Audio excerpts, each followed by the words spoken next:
everyone, and welcome to the Plug in Play podcast. I am your host, Henry, and this is your checkpoint for video game news, reviews, and hot takes that nobody asked for. We have a wonderful episode for you this week. I normally say jam-packed to the gills, and this one definitely is, but I'm going to go with wonderful. I want to change up the adjective at the beginning of the episode every once in a while, I feel, and this one I think is wonderful. We have DLSS 5, the AI filter that's yassifying everybody according to social media. What do I think about it? According to everybody else, it's horrible. We'll see what my take is. We have Epic laying off 1,000 more people, about a third of their workforce gone. What's going on with that whole Fortnite thing? I mean, some people like it.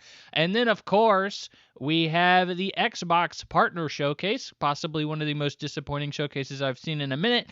We'll be going through everything in the showcase for you to let you know what you didn't and did miss. And other stuff, too, including impressions of Stellar Blade. That's right. Went back and played the massive Goon game that inspired a call around the world of, for some reason, like not censoring something that's already pretty sexual in the first place. We'll get into it later in the show. But before we get into that, we have some housekeeping. Just got to sweep a little bit, dust around the edges, and make sure that you know that you can leave us a review on any of your favorite podcast services, Spotify, Apple Podcasts, Podcast Addict. We're on all of them. Any one that I'm automatically updated and applied to, you can rate us there. You can leave us a review. You can preferably give us a really nice rating, good, even. That would be appreciated. While you're at it, if you wanted to do something else for me, you can follow us on your favorite social media websites like Twitter or X, whatever you prefer, TikTok, Instagram, YouTube, all under Plug in Play Pod. We've been doing a lot better on the socials recently, ever since I took away my ugly face.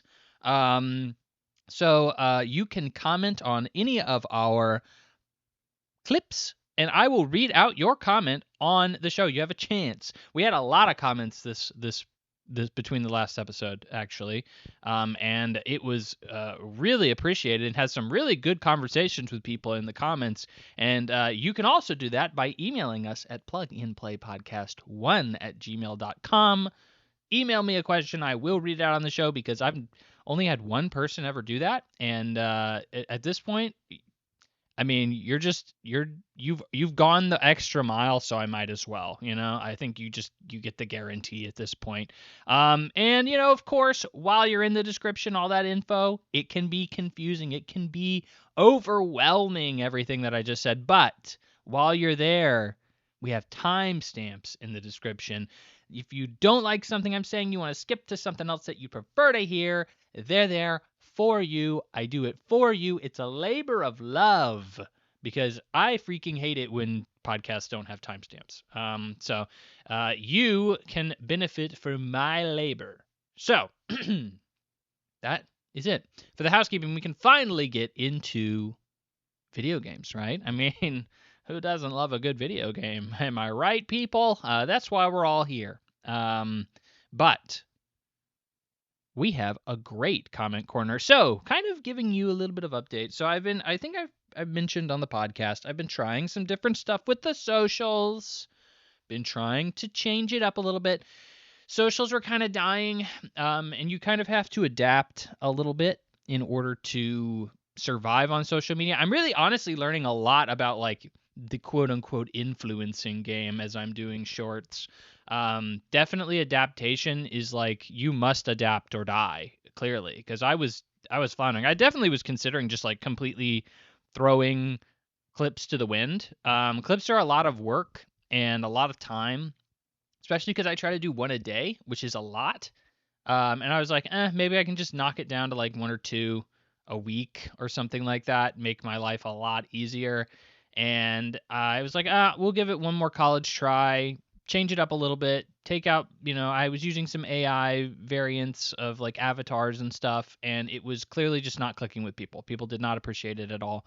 And so I was like, yeah, sure, I'll just take it out. I'll just put gameplay in there, call it a day. And it's worked really, really well, actually. Instagram is doing incredibly well. I've had a few clips go viral over the past couple of weeks. I'm very grateful for that. I mean, I have no idea.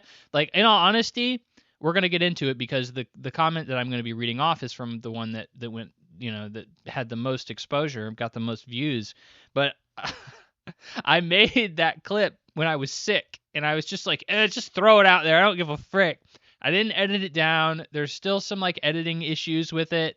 And I just kind of threw it up on socials because I was like, well, the socials aren't doing that well, and I'm sick, and I don't want to have to deal with this right now. And I just kind of threw it together and threw it out there. And it got tens of thousands of views, hundreds of likes. I was like, okay, well, what do you want, algorithm? Like, algorithm, what the frick? I've been trying previously, and now that I'm not trying, you're rewarding me? What the frick is going on? So, the clips that have been doing very well are, of course, the Resident Evil 9 clips. I've been talking about Resident Evil 9 over the past couple of episodes. I've been playing that, really enjoying it. Had a couple of issues with it, but the game overall is still incredibly fun. Would highly recommend it to anybody. And, some of those clips on my less favorable opinions are going up currently. Of course, people are just disagreeing with them. To a point where the people I've argued with about it have like basically just been like, you're wrong, and I'm like, okay, well, we're not really having a conversation here. I guess to kind of go in summation, because you're a friend, you're here to listen to me yap, right? So I basically said, hey, Resident Evil 9, it's two separate campaigns really, and I don't think either one of them have enough time to fully develop into something that could have been way better. I'm not saying either one of the campaigns are bad. I'm just saying, like, hey, it really feels like we got a truncated, abridged version of a Resident Evil game for each one of like Leon's and Grace's side of the game. And to me, that felt like a missed opportunity to make this game far better, and a missed opportunity in terms of game design to really fully expand upon the elements of what made this game really good. And again, I'm not saying the game is bad, but it does feel like two weirdly incomplete halves of a whole. And it is what it is, but like most people are arguing with me like, no, you're just wrong. And some people are like, oh, well, somebody was focusing on the fact that I said Grace doesn't have an arsenal, or she needs more of an arsenal or something like that. And they were like, you used the word arsenal wrong. And I'm like, okay, well, I'm just talking about all the equipment that she gets over the course of her game. I guess I can use the word kit. That's kind of the new word everybody uses to kind of just describe everything at your disposal in a video game, is a kit. That feels like a very recent addition to the video game vocabulary. But I haven't really incorporated it as much into mine, so I don't really say it as much. So I just say arsenal. But anyway, he got into a long spat about that where he just kept saying that I used the word arsenal wrong. What else? Pretty much just people not agreeing with me in general on that. It's hard to get people to agree with you on saying like something they really like is bad. But the thing is, I was never saying it was bad. I was just this like constructive criticism, right? I feel like that's like the definition of constructive criticism. So, and I stand by everything I've said. I'm not backing down from any of it. It's like fully agree with it. But it just is what it is. It's just what happens when you criticize something that's incredibly popular. You typically get backlash for no reason other than, well, you said this popular thing wasn't great. But anyway, hopefully that wasn't too negative. I also don't like it when people complain about social media. I'm not trying to complain. I'm genuinely very pleased that people are commenting on the videos and engaging with them. It's just like, I want to have a conversation. I want to have a conversation, and it's really difficult when it seems like people are just like saying, well, you're wrong. And it's like, well, okay, well, let's get into why. Like, let's talk about this. And that never seems to be the case, which is just really unfortunate. It's disappointing. It's not unfortunate. It's just disappointing.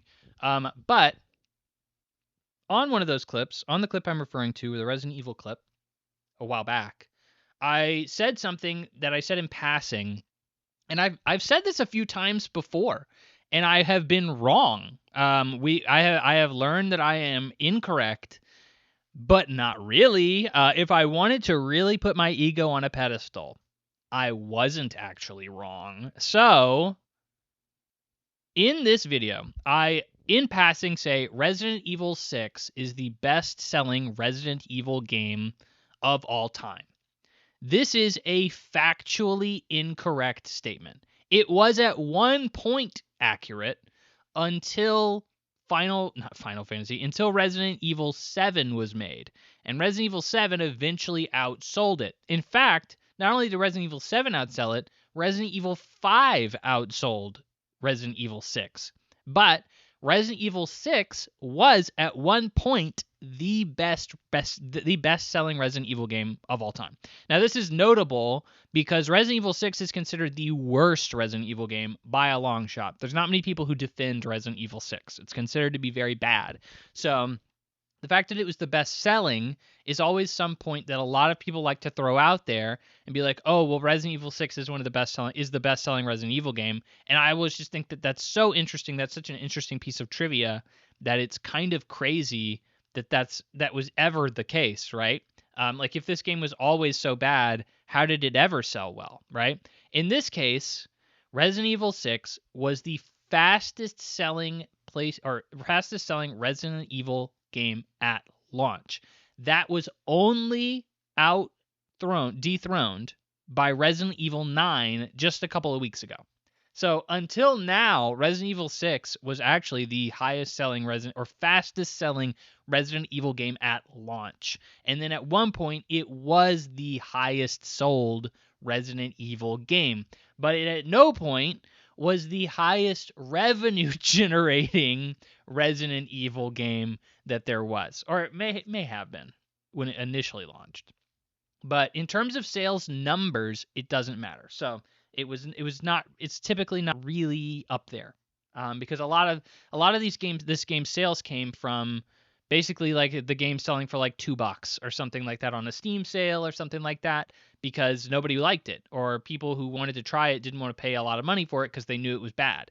So anyway, this user on Instagram, Mr. OPG420ID, he comments, I believe Resident Evil 6 was the most sales at launch, but Resident Evil 9 has replaced that. But I believe Resident Evil Remake 2 is the highest sold Resident Evil game. And then he says, oh, and 7 is the second, smiley face. We kind of have a back and forth here. And, I basically say, like, yeah, you're right, actually. I looked it up, and, like, there's no real data that corroborates Resident Evil 6 being the highest sold game in the series. So I will take the L here. It is not accurate for me to state that. So someone on TikTok named Easy Shock, and I apologize to everybody on TikTok. I don't have the app, and I only use TikTok via the browser, and it will not let me comment and reply to your comments. So I'm sorry about that. I would be engaging with TikTok more frequently if that was the case. But sorry for Easy Shock. You have a prominent space in the podcast, so I think you got one up there in terms of a direct response. You got showtime, baby. You got screen time. Anyway, Easy Sock says on TikTok, he says, actually, Resident Evil 5 was the best-selling RE and Capcom game until Monster Hunter Worlds dropped. Resident Evil 7 passed Resident Evil 5 and currently is the best-selling Resident Evil game of all time. Now, what you may already be noticing is that two people have given me completely different answers and responses to Resident Evil, like what Resident Evil game is the best-selling Resident Evil game. So one person on TikTok, Mr. Easy Shock, is saying, well, Resident Evil 5 is actually the best-selling Resident Evil game. In fact, Resident Evil 7 is actually now even better selling than Resident Evil 5. And then we have another person on Instagram saying, hey, actually, it's not that. It's what did she say? Resident Evil 2 Remake is the highest selling of all time. And Resident Evil 7 is the second, according to this person. So, who is true? Why are we all saying different things? Why am I saying Resident Evil 6 is the best? Another person is saying Resident Evil 5 / Resident Evil 7. And one person is saying Resident Evil 2. What the frick? So that blew my mind that I was wrong. I was using very outdated data, to be fair. I have not checked up on the Resident Evil sales like comparatively for all of the game's franchise sold in a long time. But like not only that, but like I'm getting multiple people in multiple different places telling me multiple different things on what game is actually the best selling Resident Evil game of all time. And so I said, I am going to get to the bottom of this mystery. What is indeed the best selling Resident Evil game of all time? And I said, or very shortly after doing research, I found out there is not a clear answer. It really depends on what you're looking at. So I immediately just Googled best selling Resident Evil game or Resident Evil series sales, and I had a few sources pop up. You have the Resident Evil Wiki, the Resident Evil Fan Wiki, which has kind of cobbled together a mishmash list of sales charts that they've kind of gathered from various different resources. You had a Circana report, and you had a direct Capcom report that says what they are saying, like how many units have been sold. So, breaking this down, Capcom, the publisher themselves, claims that Resident Evil 2 Remake is the best-selling Resident Evil game of all time. Circana claims that Resident Evil 5 is the best-selling Resident Evil game of all time, and the Resident Evil Fan Wiki pretty much agrees with both of those. It says Resident Evil 5 is the highest-selling Resident Evil game of all time. Now, why does Platinum Games, or excuse me, not Platinum, why does Capcom Games say something different than Circana? That doesn't make any sense. So right out of the gate, and by the way, Circana also says that Resident Evil 6 is not even in the top 5 best-selling Resident Evil games. It's number 8. So here's the problem with this, is that depending on how you want to spin it, you can really say something good about like the vast majority of the Resident Evil games. Resident Evil 6, the reason I say Resident Evil 6 was the best-selling one is because over time, that was accurate. Like originally, when Resident Evil 6 released, it was the fastest-selling game of the series of all time. It was also the best-selling of all time. Over time, Resident Evil 5 overcame it. How did it overcome it? Because Resident Evil 5 was ported a million times. It had a gold edition. It was then ported again to consoles such as PlayStation 4. It originally came out on the PlayStation 3 and Xbox 360. It was ported to like PlayStation 4. So it was ported a lot. Resident Evil 6 pretty much started out on PlayStation 4. So there was never a need to port it to PlayStation 4. It didn't start out on PlayStation 4. It started out on PlayStation 3, but it was pretty close. It wasn't like a big jump from PlayStation 4 or 3 to 4 or something like that. So it wasn't as big of a deal when Resident Evil 6 got re-released, and also the game was considered to be not very good. So most people aren't going to double dip on that. Like I can easily see somebody buying a copy of Resident Evil 5 on PlayStation 3 and then buying it again on PlayStation 4. Like I see people do that all the time on like PC and PlayStation and stuff like that. So like there's definitely going to be people who double dipped and then like saw a reason to buy the game again, and maybe it's looked a little better or something like that. Graphical updates, all that good stuff. So Resident Evil 5, when you remove so this is where it gets even crazier, is when you remove the ports, when you remove the gold edition, according to the Resident Evil Fan Wiki, Resident Evil 6 actually has sold more units than Resident Evil 5. It hasn't sold more than Resident Evil 2, so it's still not the best-selling Resident Evil game of all, but it is more than Resident Evil 5 because Resident Evil 5 was ported to like 5 times. So like it made a bunch of double sales and sales over time and stuff like that. Resident Evil 6 not so much. So okay, cool beans. Resident Evil 6, it's still one of the highest selling games. Well, why is it number 8 on this Circana report? Because the Circana report is only telling you the number of sales dollar-wise. So the reason Resident Evil 6 is not even top 5 dollar-wise is because this game, the word of mouth on this game was horrible. So it had a really big launch, and then nobody bought it. And then people who did buy it bought it for like $2 or $3 on a Steam sale, in the bargain bin at Walmart or something like that. So like this game overall had a much shorter tail in terms of revenue. So that's why, even though it is top 3 in terms of units sold, it is not anywhere close to being the top actual Resident Evil selling game of all time in terms of revenue. It's way lower than the other big games. So now we have other people saying, okay, well, Resident Evil, the other guy on TikTok, he said, oh, well, Resident Evil 7 is the best game, is the best selling Resident Evil game.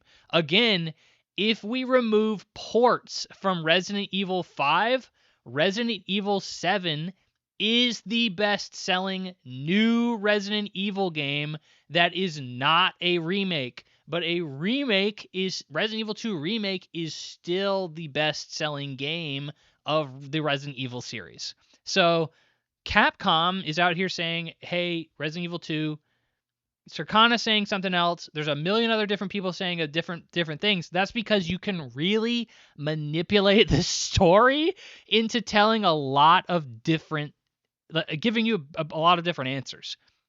So when I said Resident Evil 6 is the best-selling Resident Evil game of all time, that is just factually incorrect. There's no way around it. Resident Evil 2 Remake is the best-selling game in terms of the series overall. If you just want to look at it as its vanilla version. There's no ifs, ands, or buts. Resident Evil 5 is technically the best-selling Resident Evil game. Number 3 would be Resident Evil 6. If we're including ports and all that other bullcrap, Resident Evil 6 is technically way, way high. It's way up there. But even then, the Resident Evil fan wiki puts it underneath Resident Evil Biohazard underneath 6. So there's a lot of conflicting information. And again, like the Resident Evil wiki, I think is not as reliable of a source because it's trying to just cobble together as much information as humanly possible. It doesn't really know a lot of the answers here. It's kind of guessing. And so like I wouldn't use it as a end all be all determination on exactly where these games line up. But like I'll just go through the top 5 best-selling Resident Evil games according to Circana, which means essentially they made the most money. 1 is Resident Evil 5, 2 is Resident Evil 4 Remake, 3 is Resident Evil Village, 4 is Resident Evil 4, 5 is Resident Evil 7. So, I mean, you don't even see Resident Evil 2 on there, which is kind of crazy, to be quite frank, because I would have assumed that game being the highest selling and very critically well reviewed, probably a lot of people weren't waiting for a bargain bin $3 sale on Steam. You can get that game for like $5-6 on Steam, I think, right now if you wait for a really good sale. But like overall, those sales just didn't really exist. So it's interesting to see that it is not in the top selling in terms of dollar amounts, but it is the number 1 in terms of overall units sold, which is what Capcom says. But yeah, this is a question that has a lot of different answers depending on exactly how you want to answer it. And I think that there's a reason I didn't have the right answer. And I think a lot of that comes down to I just hadn't looked up the recent data. That's kind of the facts there. But I'm also not wrong depending on how you want to slice it. If you really want to, if you want to be like, well, not including remakes and not including ports, Resident Evil 6 is the best-selling Resident Evil game. Honestly, I would either be very close if not correct, which is weird.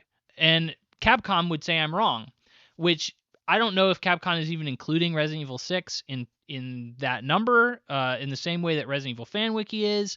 So I don't know where Resident Evil Fan Wiki is getting the numbers for 6, but like I know they're not super far off because I've heard that bandied about a lot. Like, oh, Resident Evil 6 is the best-selling Resident Evil game, and no one's really pushed back on it. And I think that conversation topic has died a little bit, but I do think that it was there because it was a fact at one point, and it's clearly not a fact anymore. But like overall, Resident Evil 5 is the best-selling. Resident Evil 2 is the best-selling in terms of units for a singular game. So I was incorrect. But it is essentially what I was hoping I could do that conversation justice. Hopefully that was easy to follow. It's a lot of numbers, I know, a lot of 1s, 2s, 3s, 4s, 15 million, 16 million, whatever the case is, units and dollars and all that. So it's a complicated conversation because there's so many ways you can split it and so many ways people can be right and wrong. And you really have to be very nuanced in your conversation about talking about which Resident Evil game is the best selling, because it's all over the place, depending on how you want to. Like, that's why being a that's why they pay good money for data analysts, and it's also why misinformation is so easy on the internet. I do feel bad about like promoting misinformation, especially because it's like my most viewed clip. It's so frustrating that's like my most viewed clip on social media at this point. But it's like, bro, what can you do? It sucks, but it is what it is. So that is the comment corner. Thank you for everyone who was mentioned in the comment corner. We had a couple of correspondents this week. I'm very happy about that. We had a lot of comments. So very, very happy about that. Unfortunately, a lot of them are just like, you're wrong. And it's like, okay, well, it's not really a good conversation. I can't really do much with that in terms of a long form conversation, but I can do something with this. And it's something that I've always been very curious about. So, because the story behind Resident Evil 6 being one of the best-selling Resident Evil games is just so interesting. It really is just a mind-boggling thing. Anyway, on to the news. We've got a lot of news. Some of the news I wish I didn't have to talk about. Really, truly, and frankly, that is the case. So, we'll start off the news with the biggest news story in the past couple of weeks. DLSS 5, because we have to, is what I wrote in my notes. So DLSS 5 was revealed by NVIDIA over the past couple of weeks. It was shown off to the public for the first time, and it is, if you aren't familiar with DLSS, this is something that I really had to do research on because I don't have anything that really supports DLSS. I don't invest that heavily in my technology in terms of computers and such. So I don't have anything that supports it, and so it's really kind of out of my wheelhouse. I don't need to know anything about it. But it is essentially some AI framework that allows your frame rate and your resolution to be automatically updated using an NVIDIA graphics chip. So it does what every gamer wants, or at least say they want in the PC space. So very good stuff, right? No one's going to complain if you want to update their frame rate or up their frame rate and up their resolution, because those are both things that gamers typically would prefer to have high. There's not anybody who's going to be really arguing for the opposite. So DLSS 5 was the newest and biggest improvement they have seen to this. They claim it is the biggest thing since ray tracing. That this is a huge jump, which in all honesty, I don't know too many people who are freaking out about ray tracing in general, to be honest. But anyways, this is apparently like just a quick aside, but like DLSS 5, it comes out and it says, here's a video of comparison between DLSS not and DLSS yes. And the response was very polarizing. And by very polarizing, I mean the vast majority of people dogpiled on this thing. People hated it. They thought it looked like a garbage thing. And I remember I wasn't following it, obviously, like I said. So like I just saw the screenshot of Grace from Resident Evil floating around. So if you haven't seen it, it is a screenshot of, the before and after of DLSS 5 on Resident Evil Requiem. And specifically, it's a photo shot of Grace's face, just her face in like the opening street from the game that you play as Grace in. And very cool, moment in the game walking down that street for some reason. But it is. And Grace's face on the right looks like a Resident Evil game. It looks, what you're kind of used to. And then the one on the right, which is the after, looks like she's put on a beautification filter on Instagram. She has heavy makeup on, or very noticeable makeup on. Her lips have been plumpened. She has, significant eyeshadow on now, and she's significantly more attractive than the original version. And like, I think that Grace from Resident Evil Requiem is like a cute looking character. Like she's an attractive girl. But like, this is like Kim Kardashian makeover kind of deal, right? And so it looks really bad. And so I saw this screenshot and I was like, yo, how did anyone look at this and say, oh that's passable. That's exactly what people want, is like this horror game to now just have like supermodels in it. Which, like, I guess I'll probably touch on that a little bit towards the end of the episode when I talk on Stellar Blade. But like, bro, it does not look good. It is not a favorable comparison. And that screenshot was the only one I saw until doing research for the podcast very recently. It's the only one people were showing off. And I was like, oh my gosh, if this is what people are showing off, I don't even know what the rest is going to look like. That really looks bad. So let's take a step back. Let's see what NVIDIA is saying about this. So they say, quote, DLSS 5 takes a game's color and motion vectors to each frame as input and uses an AI model to infuse the scene with photoreal lighting and materials that are anchored to a source 3D content and consistent from frame to frame. So that is how they describe the technology.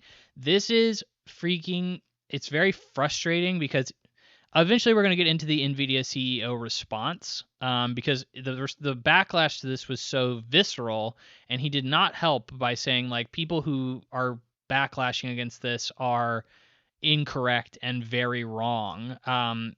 Completely wrong were his words specifically. So, of course, that fueled the fire.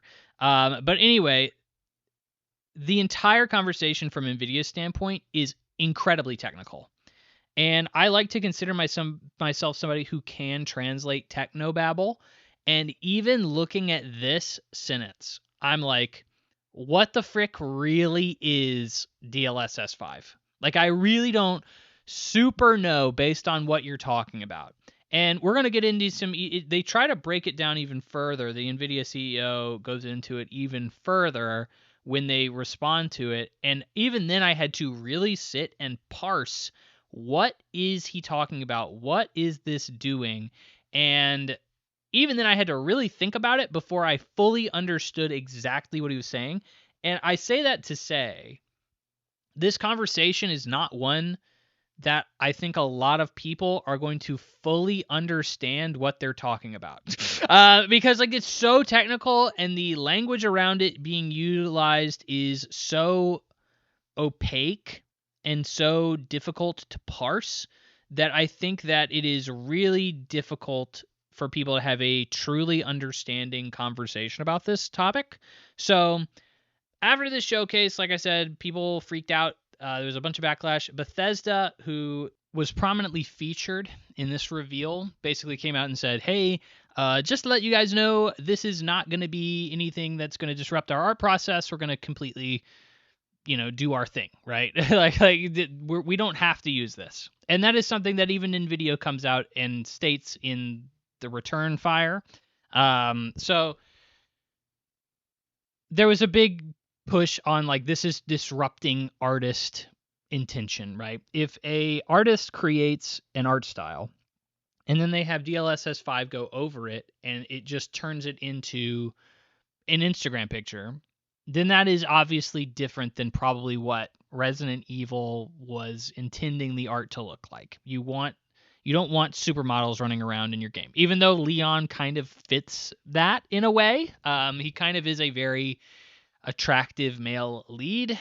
So I don't know, maybe I'm wrong when I say that. But it is, regardless, like, not anywhere near what I would expect to see from a Resident Evil game, and certainly does not fit what I would think the character of Grace is.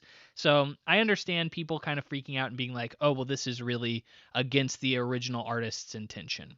Totally understandable, right? I get it. I looked at the remainder of the footage from this reveal, And they have other footage from Assassin's Creed Shadows and, um, you know, Starfield from Bethesda, and then of course Resident Evil 9. And the first video that they show off, the first footage is of course Grace. And then they immediately go to Leon. And him in DLSS 5 actually looks pretty good. And then they go to Bethesda's Starfield, and like, yeah, the faces don't look great. Like, there's definitely a couple of faces that look really Instagramified, yassified, whatever you want to say. But gosh darn, the backgrounds, they look phenomenal. Like, it is really impressive stuff. And then they also have some footage from like Hogwarts Legacy and stuff like that. I thought it looked a little awkward for Hogwarts Legacy. Hogwarts Legacy has more of a cartoony art style. It's not supposed to be photorealistic, and it looks a little AI generated. It looks like AI. In my personal opinion, it looks like kind of the result of like a cat cheating on their wife video, kind of deal. I don't know if you see that AI slop floating around, but like that seems to be everywhere for me. It's just like cats cheating on their wives and then like finding a new husband who then like kills them or something. I don't know. AI slop for on Facebook is weird, with AI cats and Sora and all that good stuff. But anyway, the point is that I think this technology in terms of like the environments is really good.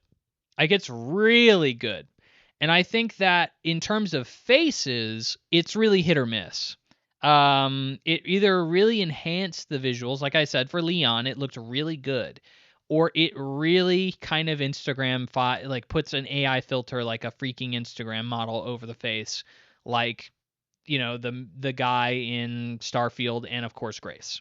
So faces, I think people are a little bit more susceptible to. They're a little bit more sensitive. It makes sense. But I think that this technology overall, like, people were like, I can't believe people signed off on this. I can't believe, like, and they named a lot of big developers that had signed off on this. Obviously, Capcom, Ubisoft, Bethesda, a handful of others, major publishers, major developers. And they all signed off and said, yeah, this looks good. We're fine with this technology being used. And some developers have come out and said that they didn't sign off on that. Somebody in your organization did. I don't know who it was, but somebody in your organization did. That was something floating around a while ago.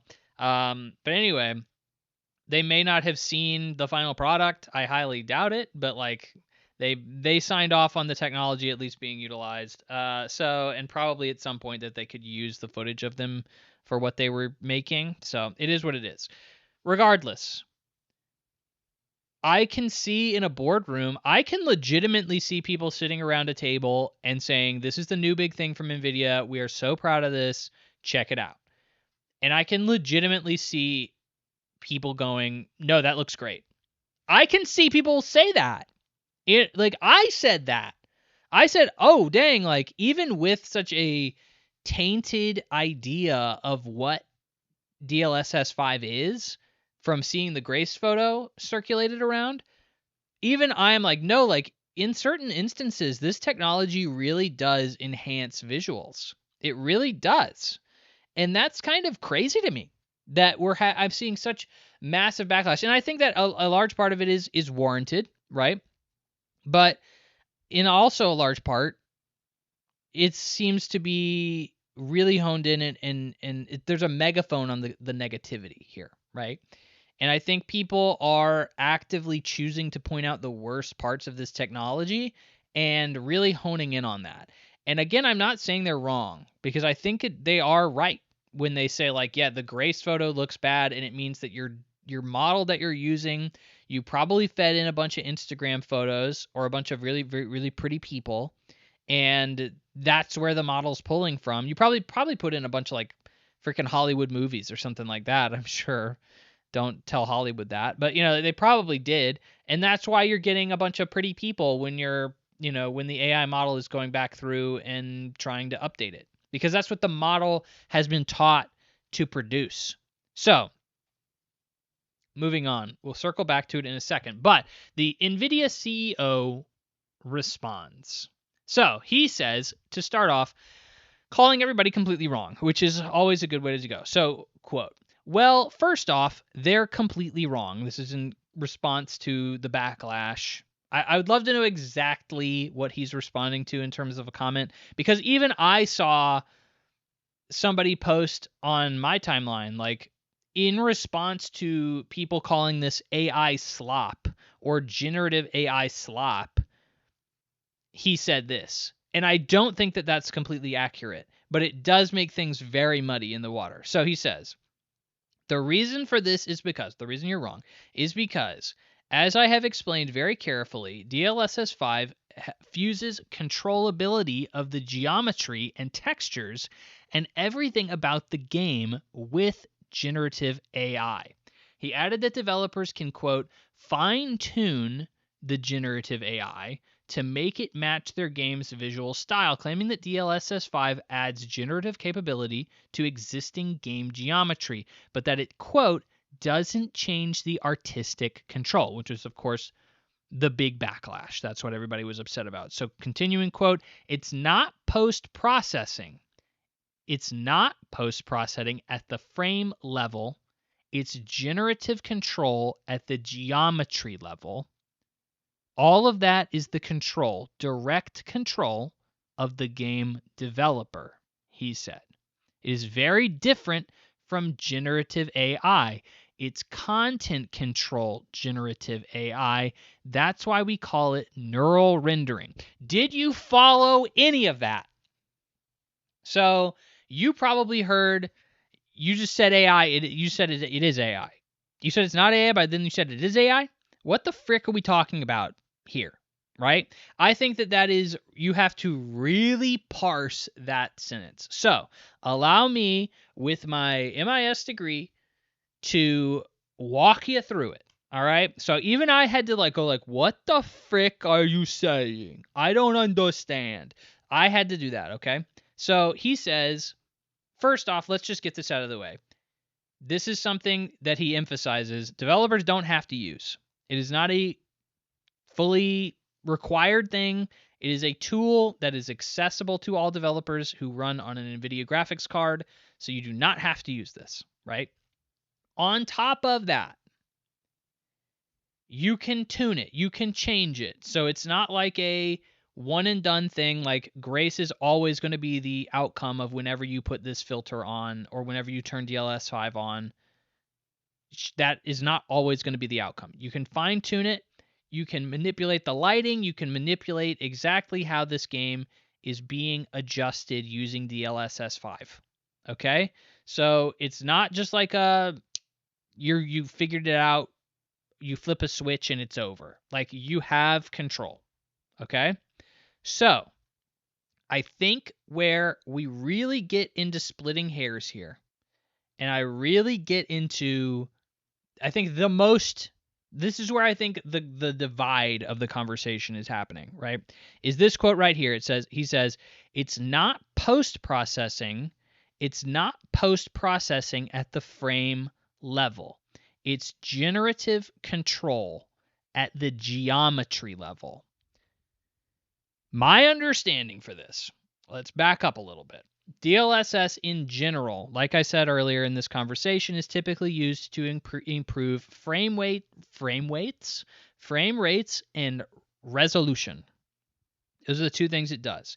It does this at a frame level. So essentially, every frame that's produced, the engine will run, DLSS 5 will run, or DLSS will run, and it will smooth out the textures in that frame, and it will create new frames. Given that frame and the frame that comes after it, it will kind of draw a picture in between and kind of guess at what the in-between frame would have been, right? So the frame has to be produced in order for DLSS to do that, right? It is being produced, and then DLSS is working its magic. Okay? That is my understanding. Again, I'm not super deep on this. This is just the reading I've done on this particular topic, right? So he's saying, look, this has nothing to do with, it's not like an AI filter that's just being produced after you give it an image. It's not rewriting what it's supposed to be, right? It is generative control at the geometry level. So the geometry level is essentially before the frame is produced. It is in the creation process. It's kind of working its magic along as when these frames are being generated, right? So it's before the frame is born, essentially. It's helping generate that frame. So he's saying, look, it's basically helping create this new image. So it's not a generative AI, it's more so a computing enhancement. That's the easiest way for me to phrase it, right? It's more so a computing enhancement than otherwise. Okay? So he then goes on. I saw a clip from him in a Lex Friedman podcast. He kind of addresses this exact concern, and he goes on to say, look, you can then, because it's at the geometry level, you can adjust the lighting and all that, on the back end, and it will adjust the frames within the game. So you can make it look however you want. So I say, okay, frame lighting and stuff, that's all good. I understand that. But a lot of this stuff is being filled in from images. So like the gray stuff, like making her lips more plump, adding makeup and stuff like that, that is adding artistic elements that were not there. Like that's adding things. That's not just like, oh, well, this shadow is bigger now, or this lighting is brighter now. Like that's completely altering an image, right? So where is it getting the information to do that? Okay, it's doing it at the geometry level, but where is it getting the information? I can see a slider that's like, make this light brighter or make it not as bright. Like I can see that happening. How do you tell it with a slider or with like any kind of programming in the back end how to make Grace look, right? And the answer to that is he admits, or he doesn't admit, like this was always the case, but like he reiterates, you can train the AI model on the back end at the geometry level to produce an art style that you want. So, for instance, he gives the example of a cartoony art style. So, if you have a game that looks like, I don't know, Cuphead, and you feed it, instead of Looney Tunes, you feed it Steamboat Willie, you may be getting a better idea of, or a better product, a more accurate product in line with what you want the game to look like, right? So, what does that come down to? I think at the end of that conversation, I hear, okay, I understand why he's saying it's not generative AI. Because it is creation from the ground level, right? It's creation from birth. It is a part of the baby making process of these frames. So I understand why he's saying it's not generative AI in the same way that people are used to the word being used. But it is generative control AI, which is still at its heart generative AI. Like the words are still there. You just added like a caveat word, which does not change generative AI. It does not help the conversation very much, right? And I think that in general, if you are still utilizing this technology, even if the artist is sitting there like, yeah, I like put a Steamboat Willie frame in there as like a reference point for this as a generative AI, I still think that people are right. The people have spoken, and I think they are right, that it would ultimately disrupt the artist's vision unless this generative AI gets much better. And it's more or less able to like very easily understand what an artist's intention is and how to produce the images that the artist wants almost identically, which I don't know if it will. I think we're a long way from that. I think we're a long way from that. I think artists are going to have to understand and utilize and figure out how to use that technology, and that we're just a while away. We're a while away. I don't know how far away, but we're a while away. At this moment, the way the tool is being shown, the way the tool is being used, it does to me seem like this is altering artist intent. Do I think that this technology is still valuable and still very awesome in terms of like what it's doing to backgrounds and stuff like that. Absolutely. This looks like I was looking at real freaking like footage. Like I felt like this was the biggest graphical leap I've seen outside of like watching games in cutscenes. It felt like I was watching in-game cutscenes 100% of the time. And that's an amazing leap. I think technology-wise, this really does kind of look like a really awesome leap forward. And then like it also showed off like a sports game like a FIFA, and it looked really good because there's probably a lot of reference material for the athletes' faces that are real faces. So you can then use that to model for these particular faces, and I mean like that's amazing technology. Absolutely. Like that's really going to make these faces look super realistic. So I think that there is a time and there is a place for this technology. I think it can be used and really enhance the visuals of the games. But I think for a game like a Resident Evil, where it's kind of an artistic representation, Resident Evil has a little bit of an anime art style to it, a tinge. It has a tinge of one. Like if I saw somebody with the head shape of Grace, I would probably be a little concerned.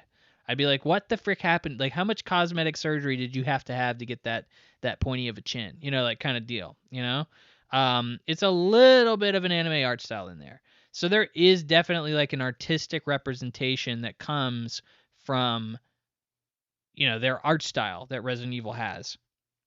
But at the same time, could it probably be inched along in the future using this technology? I mean, probably. I'm not here to say yes or no. I don't know the future, but I have confidence it would be at some point. I think at this point though, I think people are definitely right to be freaking out about the Grace image. I think that was a very bad PR move. I'm surprised that made it through. I'm really surprised that made it through. But I am pretty happy with the rest of the footage that I saw, especially if this technology continues to improve, and especially if developers learn how to use it at a base level, like the CEO of NVIDIA was kind of inferring they could, and tweak it and make it look the way they want. Like, I think that there's still going to be some artistic representation taken away because an AI is going to be doing it is going to be filling in the gaps and enhancing in ways that a human artist wouldn't. So I think it really comes down to the conversation of like how important is the artist's vision in a game. And I think in a game like a FIFA, who the frick cares? Like it's just real people playing a real game that's in the real world, and the object of that game is honestly a lot of it is the realism aspect. So yeah, like freaking throw it on there. I don't care. Like that looks great. When we look at a Harry Potter Legacy, that is, a lot more cartoony, that I'm going to be a little bit more skeptical of because it really is super stylized to a specific artist's vision, and therefore it's a lot harder to do that. And then of course the, yassification, as people are saying, is not something I would encourage, especially in a game that doesn't seem like that fits the vibe. But like again, like the backgrounds on everything looked so good, so realistic, so fantastic. It's really hard for me to sit here and be like, oh yeah, this is just a real failure of a launch here. Like I think you're really cherry picking if you're saying this is like the worst thing you've ever seen. I feel like you probably didn't watch anything other than just the Grace reveal, and that was it. And cool, I guess. If you did that, like that's really not educating yourself on the topic, and you're probably not thinking too far on this. And like if you're saying this is just Gen AI slop, I mean, honestly, there is an element of which you're right, and there's also an element of which you're wrong. It's admittedly a very nuanced and technical topic, and I think that no matter how you slice it, like nobody's fully right on this, and I don't know. I see most people definitely fighting against it though. And I think I understand why, and I totally understand why. It's just like, I don't know. I'm surprised people give a frick. How many people are actually going to be using this? How many people actually are going to have an NVIDIA graphics card that they can afford You can't afford an NVIDIA graphics card right now. Don't lie to me. How many people are you going to actually go out and buy an NVIDIA graphics card that supports DLSS 5 and then utilize it on a regular basis? Frickin' 5% of the population or some nonsense? Like, it's nobody. It's a minimal amount of people, especially in the hardcore gaming community. That's just fact. I certainly don't intend to buy this anytime soon. By the time I ever get a computer that will probably have the same processing power of DLSS 5, this is going to be old news. I don't know. It's just I see a lot of backlash against AI right now. I totally understand it I think the technology is fascinating. I think that it has a lot of use cases. Sure, is it going to probably destroy our life and our livelihood in the coming years? Absolutely. I am here for that conversation. I fully agree. Like, we are in for a lot of hurt before we see a lot of benefits with this technology. Absolutely. You're going to lose your freaking job. The robots are coming for you, baby. Like, that's just normal. I'm here sitting, I'm freaking out about it. That's just normal. But do I also think that, like, people are freaking out about this a little too much in general for AI? Yeah. I'm not going to say I'm in the middle in AI. I'm probably more pro AI than not, but like it's just one of those conversations that I don't even know if I'm going to clip this. Like, every time I'm doing a conversation, I try to think about, like, okay, well, I can probably make a couple shorts out of this. I don't know if I'm going to clip this. I want to really bad. But anything I say that's positive about this doesn't matter how nuanced I am. Like, people are going to crawl down my throat about it. Like, they're going to really be pissed off. And it's going to be, like, real bad. No matter how nuanced. And I highly doubt they even know what they're talking about. They likely will just post a picture of, Grace from Resident Evil and just call it a day.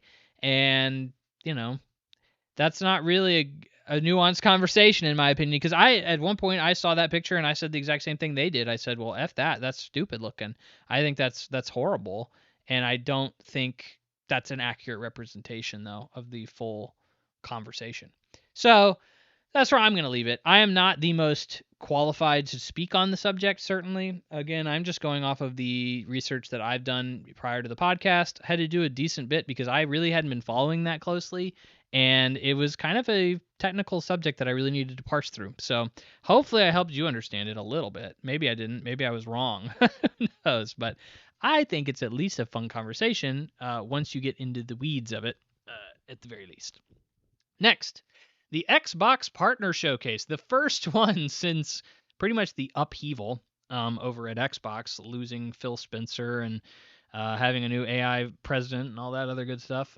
So, change of leadership. What do we see? I highly doubt that the new president of Xbox had anything to do with this. She probably signed off on it, sure, whatever, but she probably didn't know what needs to go into these to make them good or anything like that, and that kind of shows. Because this presentation, this Xbox Partner Direct, not that it was ever showcased as anything crazy, but it was not that good. It was not that good. I'm going to run through it real fast for you because I don't see very much here that's of note. We started off the reveals with the Hunter the Reckoning Death Wish reveal trailer. It is apparently from the World of Darkness universe. Don't know anything about it. It seems to be a vampire game, and it will be due in summer 2027. Cool. Next, Wuthering Waves is coming to Xbox. Everybody has been wondering. They've been asking. They've been clamoring. Where is Wuthering Waves to the Xbox? All of us Xbox players, we need Wuthering Waves. Well, July 2026 release window. We got a trailer for it.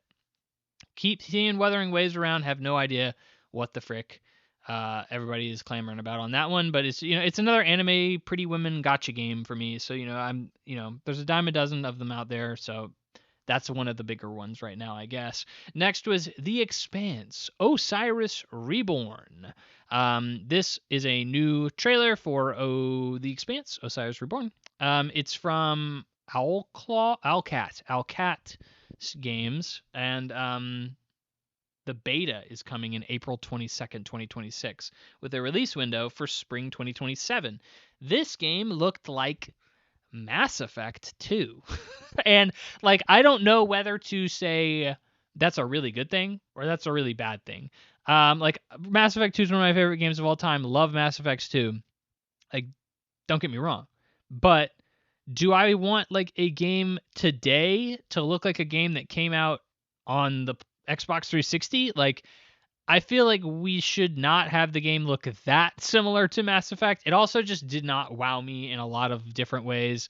The universe itself, yeah, sure, it's sci-fi, but like, what is the real draw here?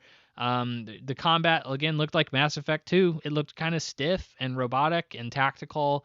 There's dialogue options. You know, I don't know. It just didn't do enough to stand out. I know The Expanse is like a TV show. I'm pretty sure. I have no familiarity with it. I've certainly never watched it and have no interest to. So like I don't know. This game just looks like, I guess if you really like The Expanse, you can look forward to The Expanse Osiris Reborn. Next was another look at the game Grave Seasons from Blumhouse. Blumhouse has kind of come out and said we're going to do a bunch of little horror games. That's kind of our new initiative. This is one of the next ones set for release in August 2026, and it is Terraria, but a horror game. I don't give a frick about farming games. They are not my thing. Cozy games are just not what I play when I'm, up to stuff. When I'm sitting down to game, it's not for Terraria or Minecraft or whatever the frick. So the fact that it's a horror game on top of that, it's like I don't know how well that is going to mesh, but at the same time, hey, good idea. It's different. It stands out. So, but I don't think these games have done super well so far, so we'll see. Next, Serious Sam makes an unexpected return in the Shatterverse. So this is a co-op roguelike Serious Sam game. It does not look good. It is not from the team that did Serious Sam, any of the Serious Sam games to my knowledge. And we're gonna just kind of continue to move on there. I've never played I have played a little bit of Serious Sam. I didn't get it. There's a lot of people out there who really like Serious Sam though. Next was the really big kind of, the big moment for this was something that they had been talking about prior to the showcase, which was Stranger Than Heaven. Stranger Than Heaven not only got some more gameplay shown off, but it is going to have a more in-depth Xbox Presents look in May 6th specifically. It is from the Like a Dragon developers. So it's another Yakuza game, is essentially the case. This is something I've seen multiple opinions about, and I think everybody's right.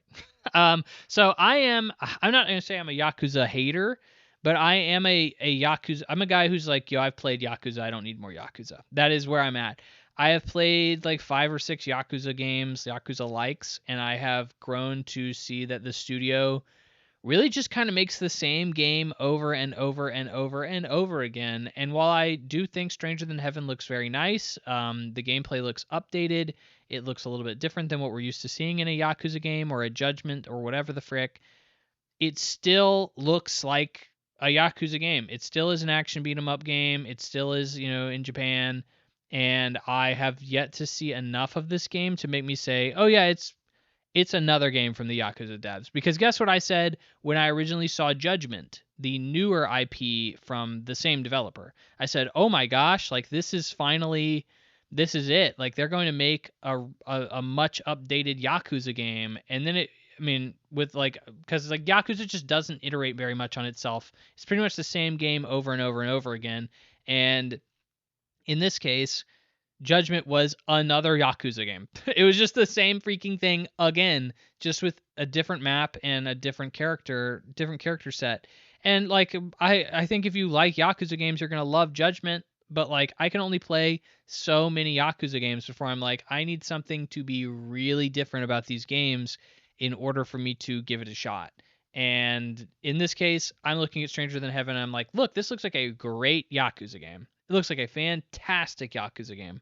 But it's still another Yakuza game. So I'm still looking at it and like, yeah, it is what it is. We'll learn more about it on May 6th when they show more about it. Maybe I'll change my mind. But right now, I haven't seen much to kind of convince me otherwise that this is just another Yakuza game. I'm very pessimistic about that team in that way. So, next, Super Meat Boy 3D, release date of just like next week. Kind of crazy, March 31st. I talked about this game. I tried the demo out from the Steam Next Fest, and I thought it was not that great. I'm seeing mixed interpretations of this game. Some people really like it, some people really don't. It's seeming like this game is going to be somewhat mixed. I am not looking forward to it. I don't like brutally hard platformers, so we'll see. Next was Forever Ago. This is what people are referring to as an up-like from Annapurna Interactive. Annapurna Interactive is really the only thing here that drew my attention at all. This is where you play as like an old man, and he's, I don't know, sad, and he's like interacting with people on a road trip. This feels very much like a mixtape to me, like a Don't Nod game of some kind.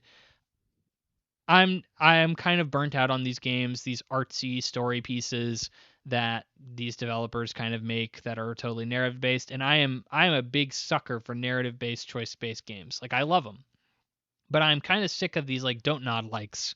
That just aren't interesting at all. I'm just playing a really boring story with, like this should have been a movie. Like it just should have been a movie. Like it's just a way when you make a game that's a narrative choice based game like this, a game instead of a movie, you're just elongating its pace. Like you're making something that could have been a 2-hour film like a 6-hour game or an 8-hour game, and it's just like I have no interest in seeing this through.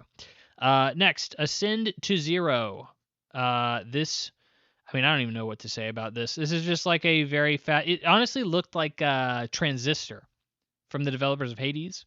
It's an isometric, looks like a room-based dungeon crawler with very fast-paced combat.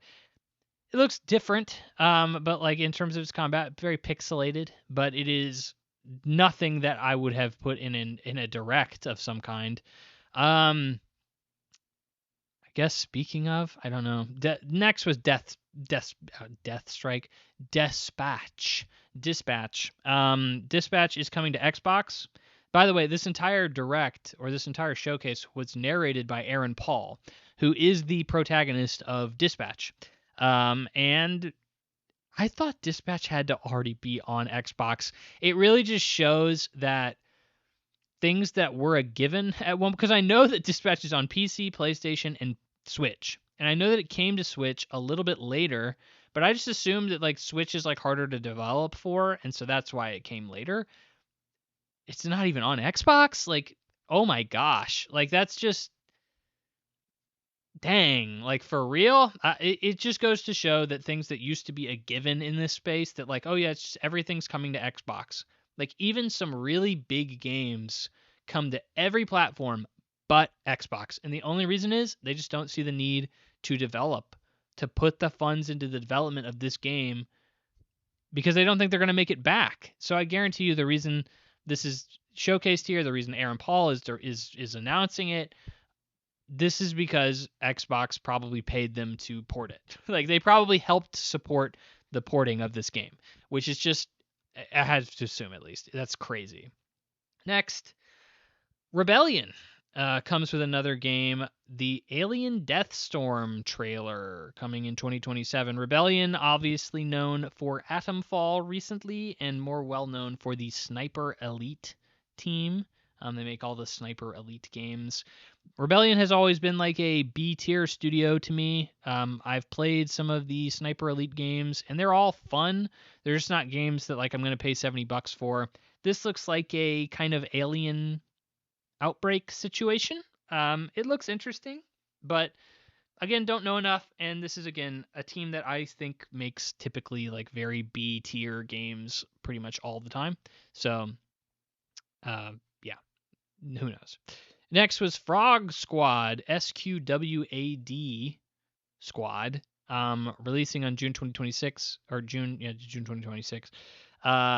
This is a friend slop game where you play as 4 frogs and you like grab things with your tongue and move it around a wacky environment. Cool. Next, Bluey, Happy Snaps. It's another Bluey game. It's funny because this is the second Bluey game that's coming to consoles and pretty much all platforms. And I actually know a lot of people with kids that like have the Bluey game. So it's very much, from what I've heard, a solid Bluey game if you like Bluey, which there are a lot of adults that do apparently. I don't know that. I don't know much about that culture, but it is interesting to see. Regardless, that is another game that made it on this partner direct. Next is a game that actually kind of belongs here. Stalker 2 Cost of Hope DLC. This is the first major expansion for Stalker 2. Most people didn't seem to love Stalker 2 when it initially released. I never played it. I don't really intend to.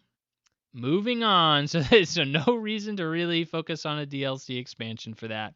Next was Musa Dirty Fate, which is an action game. It looks a lot like a Souls Neo kind of looking game.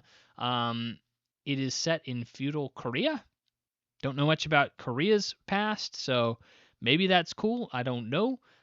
What showed me when I did the research on this game, what really stood out the most here is it is the Gungrave Gore developer. If you don't know anything about Gungore, look up the reviews. They are not very good. They are not very good. I played a little bit of Gungrave Gore before. It is not a very good game. So, yeah, this is not a game with a strong pedigree here. And it did not really do much to stand out in terms of presentation either. It just looked like another hack and slash kind of Souls-like looking game. Next was another trailer for Eternal Life of Goldman. Talked about that as well on the Steam Next Fest demo impressions. It's a very pretty looking game. I still kind of hold out. Who knows how good it will actually be, considering it is from a developer that typically doesn't make great games, or at least reviewed great games. But I think there is potential with Eternal Life of Goldman. Still holding out hope here. It also got a Game Pass announcement, so it'll be coming to Game Pass as well. Next was Vaunted. I don't know anything to tell you about Vaunted. It seems to be a tactical RPG where you play as aliens. There's really not much else to say about this game. It did not look fantastic in any way. Next was Hades 2 is coming to Xbox and PlayStation on April 14th. So Hades 2, one of the better games that came out last year. Still getting around to playing that at some point, I promise. And it is coming to Xbox and PC. And PlayStation. We all knew it would. It's already on PC and Switch. And yeah, that is the whole thing here. And more people are going to buy it on PlayStation than on Xbox. So nice of them to show it off here, I guess. Next and finally was the game Artificial Detective, which is from a new studio. You seem to be playing a robot detective in the future, and you're taking care of a little girl. Haven't seen that before. What really makes me go like, I don't give a frick about this is the gameplay did not look good. It looked stiff. It looked uninteresting. And there was not much shown about this game in terms of its story other than you are a robot detective taking care of a little girl. That really made this game look like really anything. This seemed to be a weird way to finish the show. I wouldn't have said that there was a better thing to finish the show with because pretty much everything in this showcase was not that interesting. It was fine, but it was like there were some things here that are fine. Like, hey, great, Hades 2 coming to other platforms. There's more freaking whatever that Yakuza game, Stranger Than Heaven. More Stranger Than Heaven coming around. That's cool. That game looked fine. Other than that, what else did we really see here that was of note? That was great. I'd say very, very minimal things. Like I would not really say this showcase is very good. So this is an easy like D minus showcase. Bored me. I was honestly more surprised about like how few interesting games were shown, how games even ended up on this list, as if like how did these games get here kind of deal. I don't know. It really does seem like I'm not even going to blame this on the change in leadership. I mean, I think it's the easy thing to do, but like, I don't know. it just is what it is. It's just Xbox. You just can't catch a break. So that is the Xbox Partner Showcase. I hope you appreciated that run through. Next, going back to Fortnite.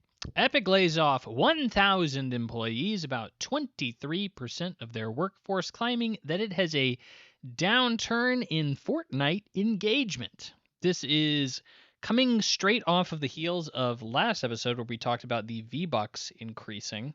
So they claimed that Fortnite was not making as much money as they needed it to. They were bleeding money, hemorrhaging cash, and they needed to update the V-Bucks pricing so that they could finally afford to live.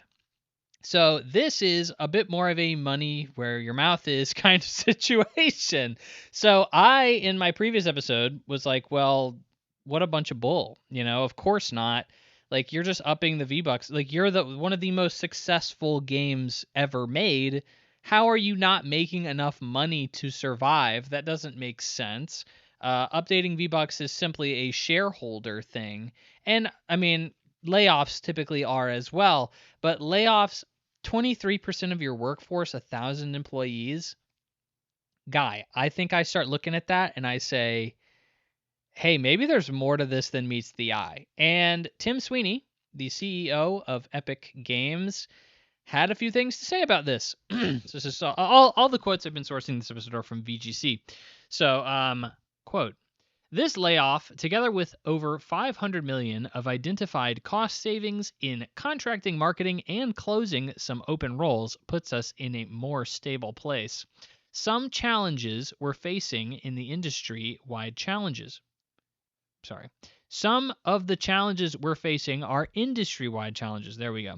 Slower growth, weaker spending, and tougher cost economics. Current consoles selling less than last generations, and games competing for time against increasingly engaging forms of entertainment." Obviously, he's referring to Netflix, TikTok, all your general time-wasting nonsense that we typically engage with.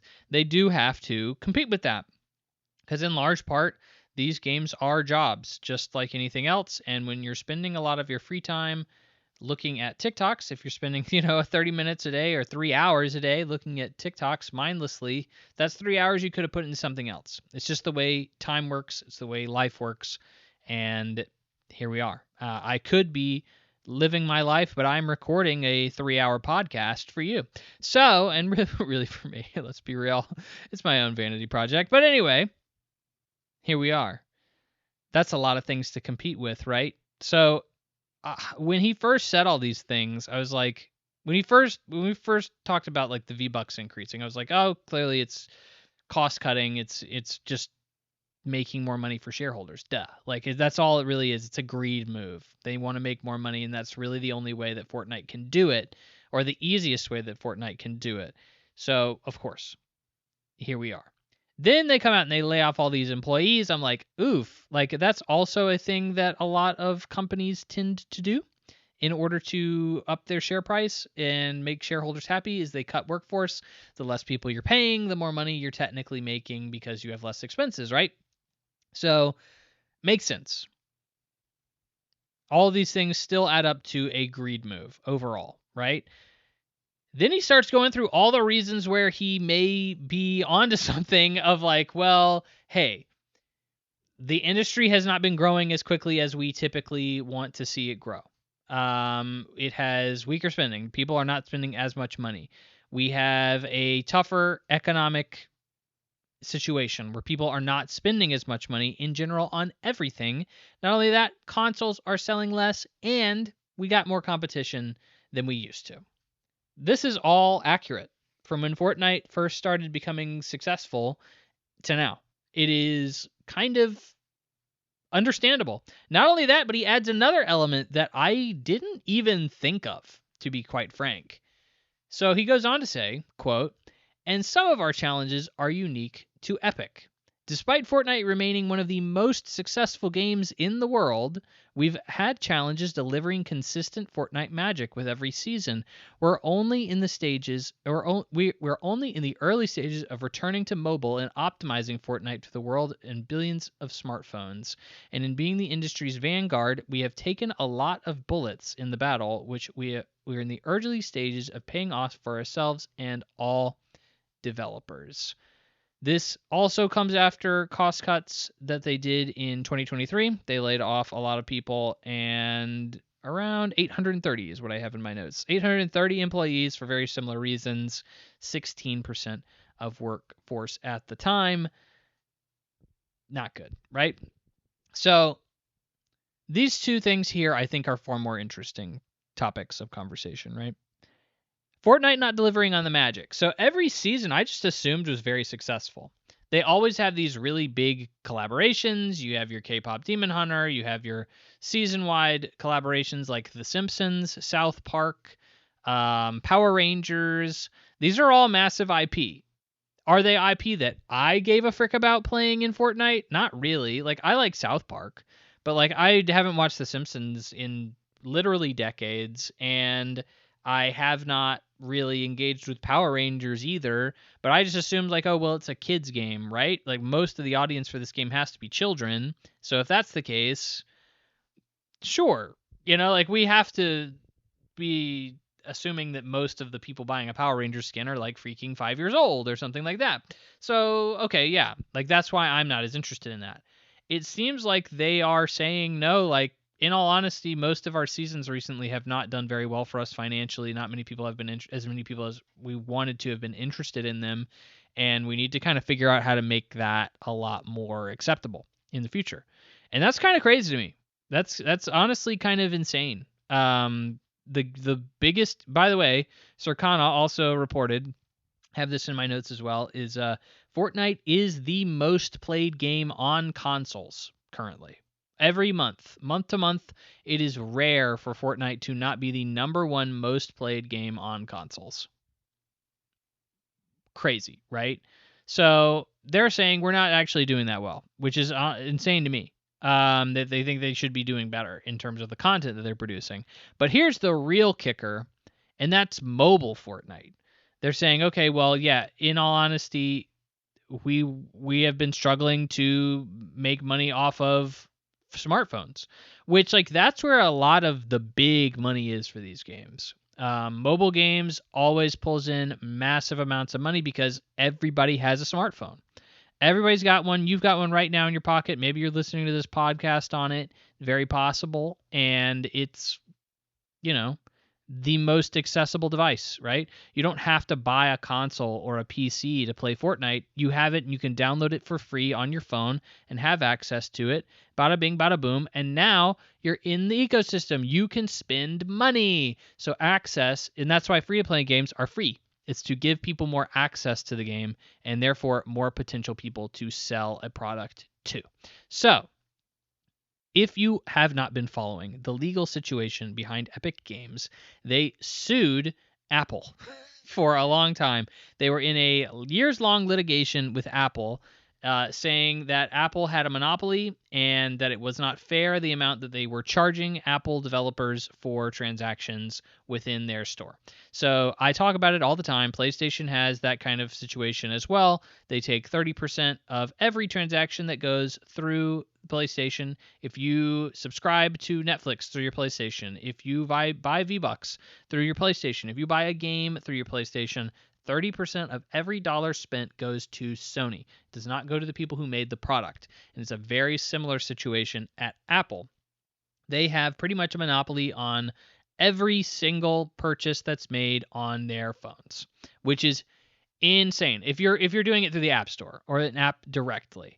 If you're doing it through, I think, like a web browser or something, I think that they get they don't take a cut there. But like that's what Fortnite originally Fortnite was like redirecting their purchases to go through a website so they didn't have to give Apple a cut. They took the app down, or Apple took the app down forcefully because they were breaking terms of service. Everybody has to do that, and they sued. And when they did that, obviously Fortnite had not been on phones for a very long time, and I think recently they won. They actually won a piece of the case. I have to go back and look at the exact details on that, but like in general, they kind of came out on the good end for this, and Apple kind of got screwed. And I don't know. It's an interesting conversation. I'm not gonna get into the logistics of that, whether a storefront deserves X number of profit, or X percentage of profit from any sale.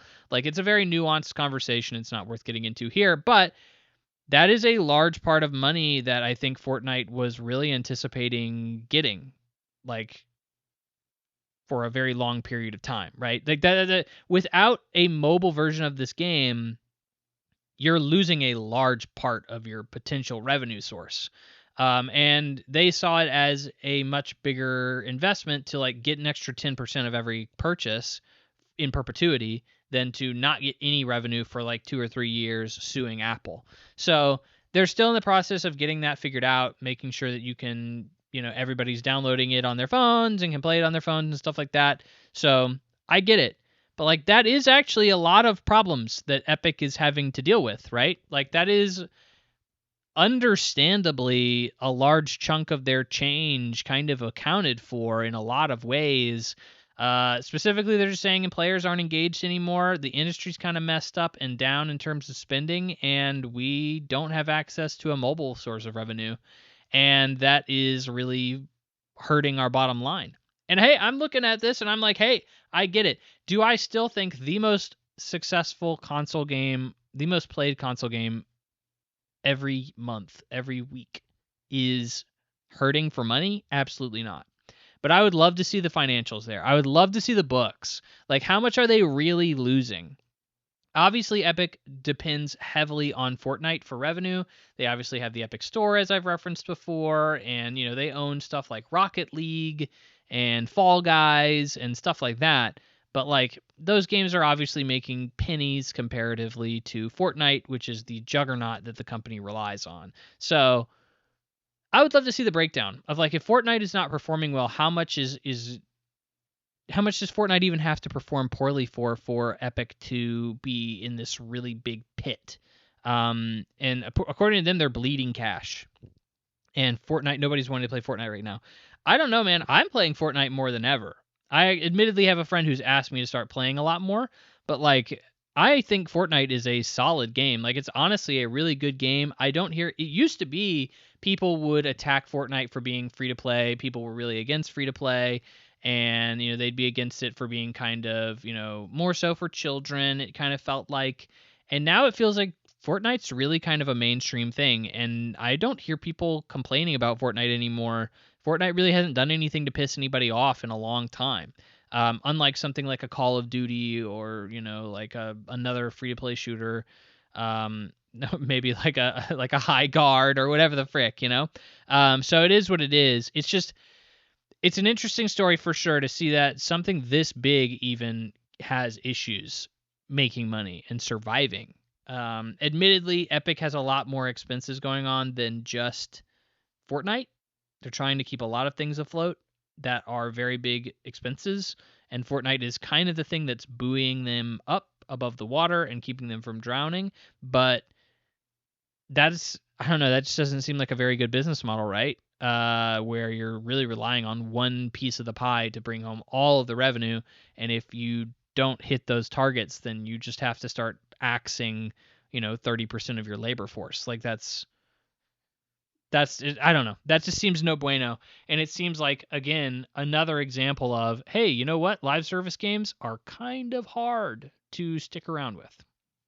Next, Nintendo slashes Switch 2 production as U.S. demand slips. So recently, we have been hearing reports that Christmas time recently, Switch 2 did not sell as much as Nintendo wanted it to. I, at the time, was saying, hey, this was obviously like because... So, rewinding the clock. The Switch 2 releases. I remember thinking this thing was going to be incredibly difficult to get. It was going to be super highly scalped, And it was not. It was very easy to get. If you wanted a Switch 2, it did not take long for you to get one. The stores had them stocked very well. It was packed to the gills. And at the time, we were dealing with the repercussions of all of the tariffs that Trump was instilling on the economy. So, what this was an attempt to do was flood the market with stock so that they did not have to pay tariffs for importing. So, they flooded the market with stock, which typically is withheld for later periods.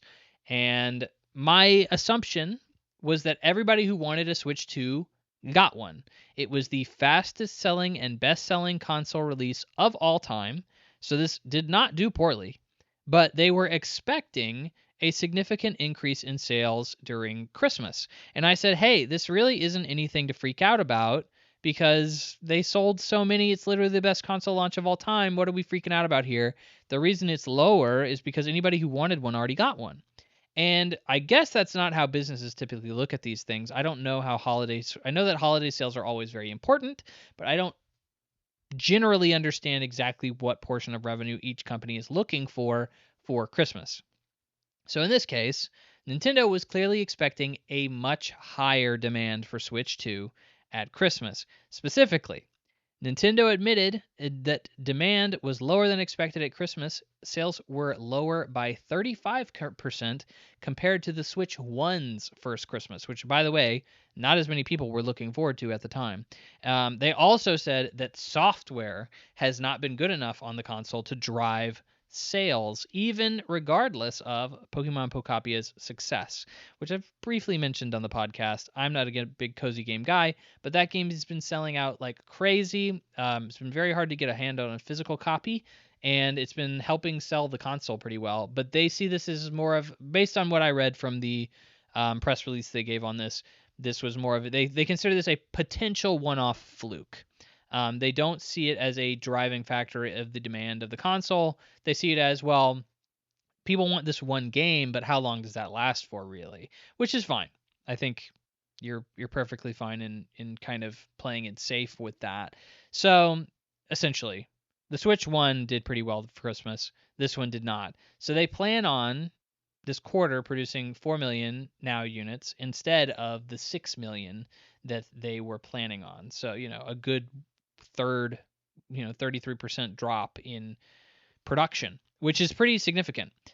This is kind of another I'm wrong moment. This podcast has been filled with a lot of like, well, I was wrong about that. I've been wrong about the Resident Evil sales. I've been wrong about the Fortnite situation in Epic, not completely, but in general. And I've been wrong about like the Switch 2's Christmas sales being a significant factor in its overall sales. Again, like there's stuff that kind of combats each one of these things for me. I'm not 100% wrong, but like in large part, it's easy to admit that there's evidence that does not support what I've said. So in this case, Nintendo Switch, this is another fun little blurb that kind of supports what I was saying. So Nintendo Switch 2 was the fastest selling console of all time with 17.2 million units in 7 months, with Nintendo expected Nintendo Switch 2 to sell 19 million units by the end of the current fiscal year, which runs until April 1st, and it's still highly likely it will surpass that number. The original Switch took 2 years to clear 20 million annual sales in a single fiscal year, and 3 to clear 21 million. That is a quote from VGC. So essentially that's saying, hey, overall, the Switch 2 is still not doing poorly. It is, Nintendo is paranoid, is what the problem is. They are scared that this Christmas sales thing is a canary in the coal mine. They don't think it is going to continue to sell as well as they would have hoped. And they think that is in large part because they don't see people wanting to buy the games that are on the console, which is so funny because I think that the console's launch has actually had a lot of games worth picking up. And I hear people say that all the time. They're like, oh, dude, my Switch 2, I don't give a frick about my Switch 2. There's no games I want to play on it, which is funny because Donkey Kong Bonanza is a 91 on Metacritic right now, one of the highest games reviewed of last year. I know that game I've talked about, like, I think critical reception and reception in general soured on Donkey Kong Bonanza for some reason. It was one of my top 5 games of the last year, but like a lot of people seem to fall off on that game after its initial very positive reception. And that's a Switch 2 exclusive. Mario Kart World, admittedly, I think has sold very well, but like I don't think it's a huge console driver. I think it was a lukewarm reception to Mario Kart World. I've even said I was a little disappointed, or a lot disappointed, with the transition from Mario Kart 8 to World. So makes sense. Like what else has been coming out? Kirby Air Riders, I think, is a Switch 2 exclusive. I don't think it was also on Switch 1. Pokemon Zeta A had a Switch 2 version. It did not have. It also was on Switch 1, though. So you could have played that on Switch 1 if you wanted to. Metroid Prime 4, also a Switch 1 title, but also a Switch 2 title. It has a Switch 2 version. In general, though, the games are really, if we want to go back and look at all of them individually, most of them have had receptions that are like pretty lukewarm. Obviously, Donkey Kong Bonanza, I think its initial reception was very strong, but for some reason people fell off on it. Again, I don't know why. I'm still kind of confused on that one, kind of flabbergasted by it. It is a great game in my opinion, and I understand why some people may not have liked it, but like at the same time, what the frick? Like, why did everybody review it at 9 or 10? Like, that just doesn't make sense. Anyway, the point is, what the frick? Like, I think the software has actually been pretty solid. If you don't like it, that's fine. But like, I don't know. I feel like Nintendo fans should be pretty satisfied with what they've gotten so far. Like, it just almost, it says to me that Nintendo can't survive a console release without like a Legend of Zelda game or a Mario game, which is what the Switch 1 had. Like, it within its release period, Switch 1 had Mario Odyssey and Breath of the Wild. Admittedly, Breath of the Wild was also on Wii U, but nobody owned a Wii U, so it didn't matter. People just bought it on the Switch. So I don't know. It really does feel like, oh yeah, if you don't have like a freaking heavy hitter at a Switch release, what the frick are you buying a Switch console for? And I think that's just silly, because I think Nintendo generally has a very strong software lineup of solid titles and a very good release cadence, especially in the past few years. They've released games very steadily for being a singular publisher. And I don't know. What are people looking for? I don't know. But it's apparently, even Nintendo has said, we recognize people don't want to buy the console because of it. So it's kind of crazy. And then, of course, Pokemon Pocapia. That's a Switch 2 exclusive. So there is that as well. So, and I see other games on the horizon for this. The new Fire Emblem game is coming out. You got Tomodachi Life. People seem to be excited for after the demo. I don't know. It just seems like, what the frick do you want from Switch 2, if not what it already is producing for you, and not a freaking mainline Zelda or Mario game? Like, that's kind of it. That's all I got. So to me, I still take a step back and I'm like, hey, yeah, it's not selling as well as Nintendo wants. They're paranoid about the future sales, but it's still sold incredibly well. So I don't know. It's a weird situation to be in, of being the highest selling console launch of all time, the fastest selling console launch of all time, but also we're really scared that this console is like DOA. Like, that's kind of weird. Next. PlayStation closes Dark Outlaw Games. We'll kind of run through this very quickly because we're already getting pretty high on time at this point. Dark Outlaw Games, another studio closure for PlayStation, close after the Bluepoint closure, which is unfortunate, of course. We've talked extensively about that in the previous episode. Dark Outlaw was a studio founded just last year by former Call of Duty Zombies lead and Treyarch co-studio head Jason Blundell. So very big pedigree there. It is the second time that Sony Interactive Entertainment has parted ways with Blundell after his previous studio, Deviation Games, canceled a PlayStation project and closed in 2024. So, wow, really unfortunate. So really the main thing here is, like, clearly Sony is looking to cut the fat. They're clearly looking to cut the fat, and that's really unfortunate. But it is I don't know what this game was. Apparently, according to Jason, it was not a live service game. I think that is a really interesting tidbit of information because everything Sony seems to be betting on right now is a live service game, and I think people don't like that.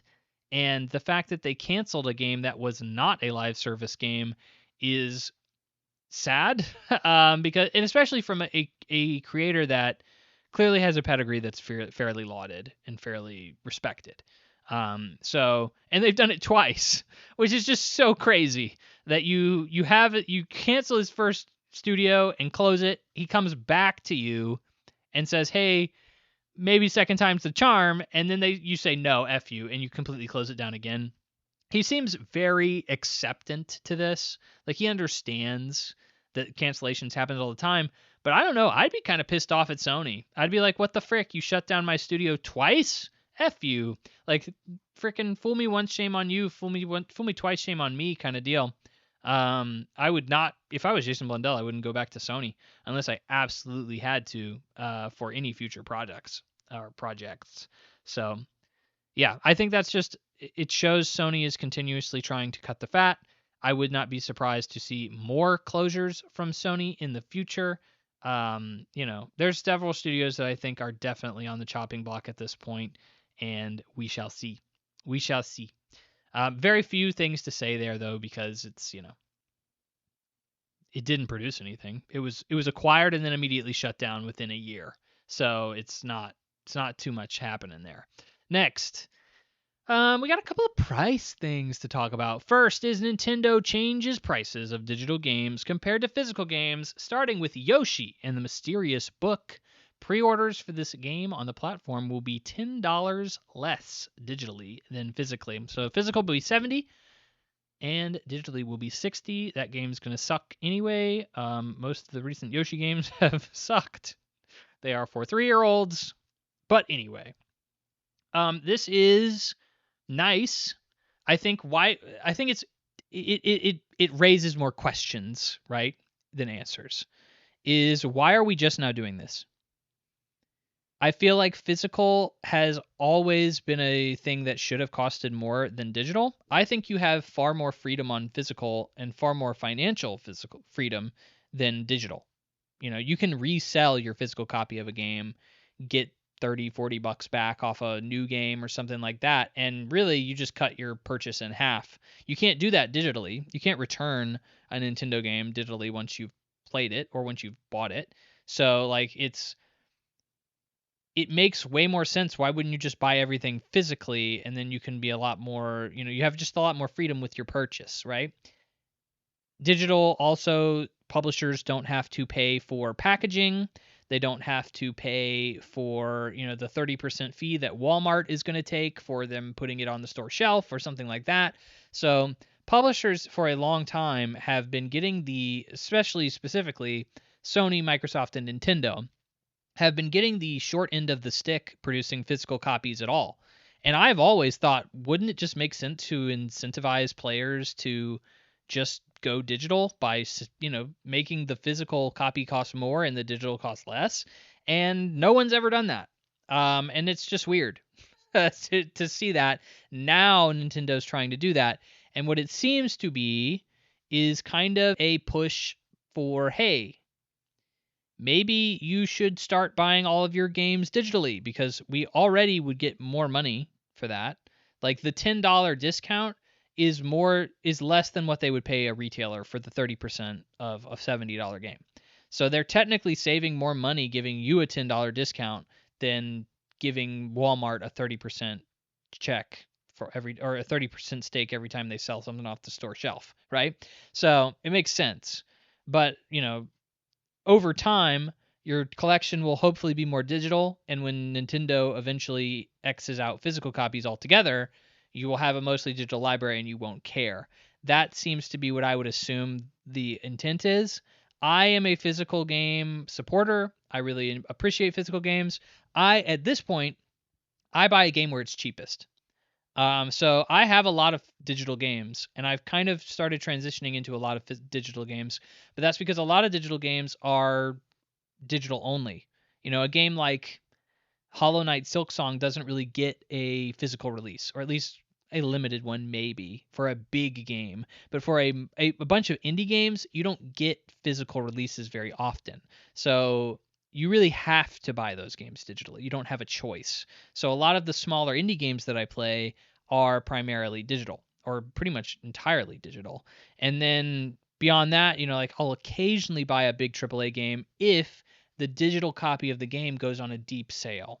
If it's way cheaper for me to buy a game digitally on a deep sale, like a Black Friday sale or Steam sale or something like that, than physically, then I will buy it digitally. But a lot of times you can still get games way cheaper physically, even on sales and stuff like that. You're either going to be paying an exorbitant fee to buy something digitally. It's going to be way overpriced on a digital storefront, or you're going to be paying way less. It really just depends. So I kind of flip back and forth between those two depending on just the price of the game. And I watch the market of where these games prices kind of ebb and flow over time enough to know when I'm getting a good deal and when is a good time to buy. So overall, I see this as a blow to me. Yeah, short term, great. Like a $10 off a game, because I primarily buy Switch titles digitally because Nintendo never drops the prices of their games, and it's just easier for a handheld console. I don't have to worry about carrying around a physical cart everywhere. So it just makes the most sense because Nintendo never puts things on sale to just buy things full price when they release from Nintendo anyway. So $10 discount on a Nintendo game digitally, hey, that's great. There's no issue for me here. I'm not going to be paying an extra $10. I'm going to be saving $10. So that's fantastic. But I see this as a canary in the coal mine of we are going to be trying to transition you off of digital games or physical games and make you a digital only player base. And then once we start making consoles that don't have physical drives anymore and physical is essentially, completely phased out, F off. There's nothing you can really do about it. We've already kind of transitioned most of you in a way that you're comfortable, and you're probably not going to have to. We're not going to deal with as many complaints. That's kind of where I see this move kind of taking us. Because why the frick would Nintendo give you a $10 discount? That is not a Nintendo move.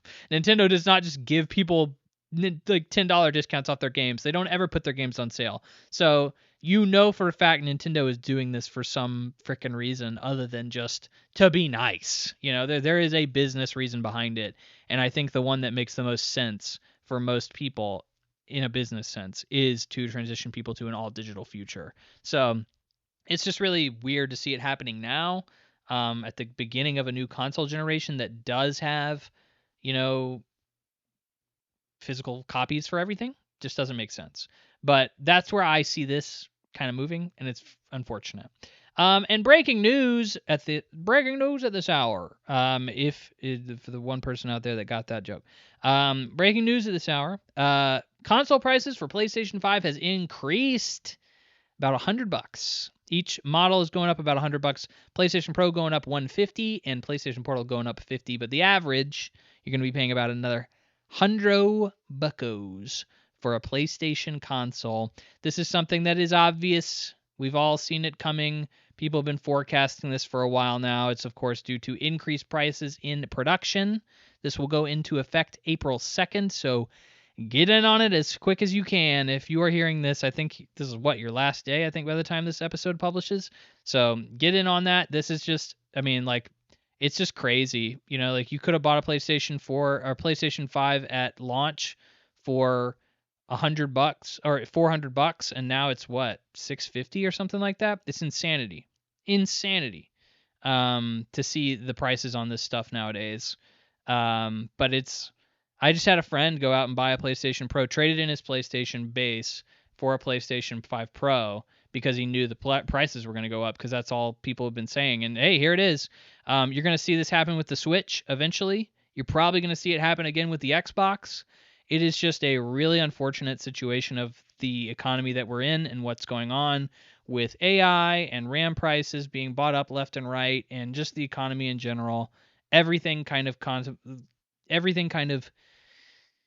melds together into this horrific situation that we're in, where gamers are just going to be taking the brunt of this technology boost in price for a while. Who knows when we're going to see this change? But I would not expect somebody to lower the prices of their consoles once they've gone up, unless just like sales plummeted. But I don't foresee that happening. I think that's just the reality of the situation we're in, and you're just going to have to live with it. And it's really unfortunate. But that is the breaking news of this hour. Not much to say on that. It just happened. So who knows? Maybe there's more to say about it next time, but in 2 weeks, likely the conversation's dead. So I just thought I'd throw it out there. Throw it in the mix real quick. But moving on.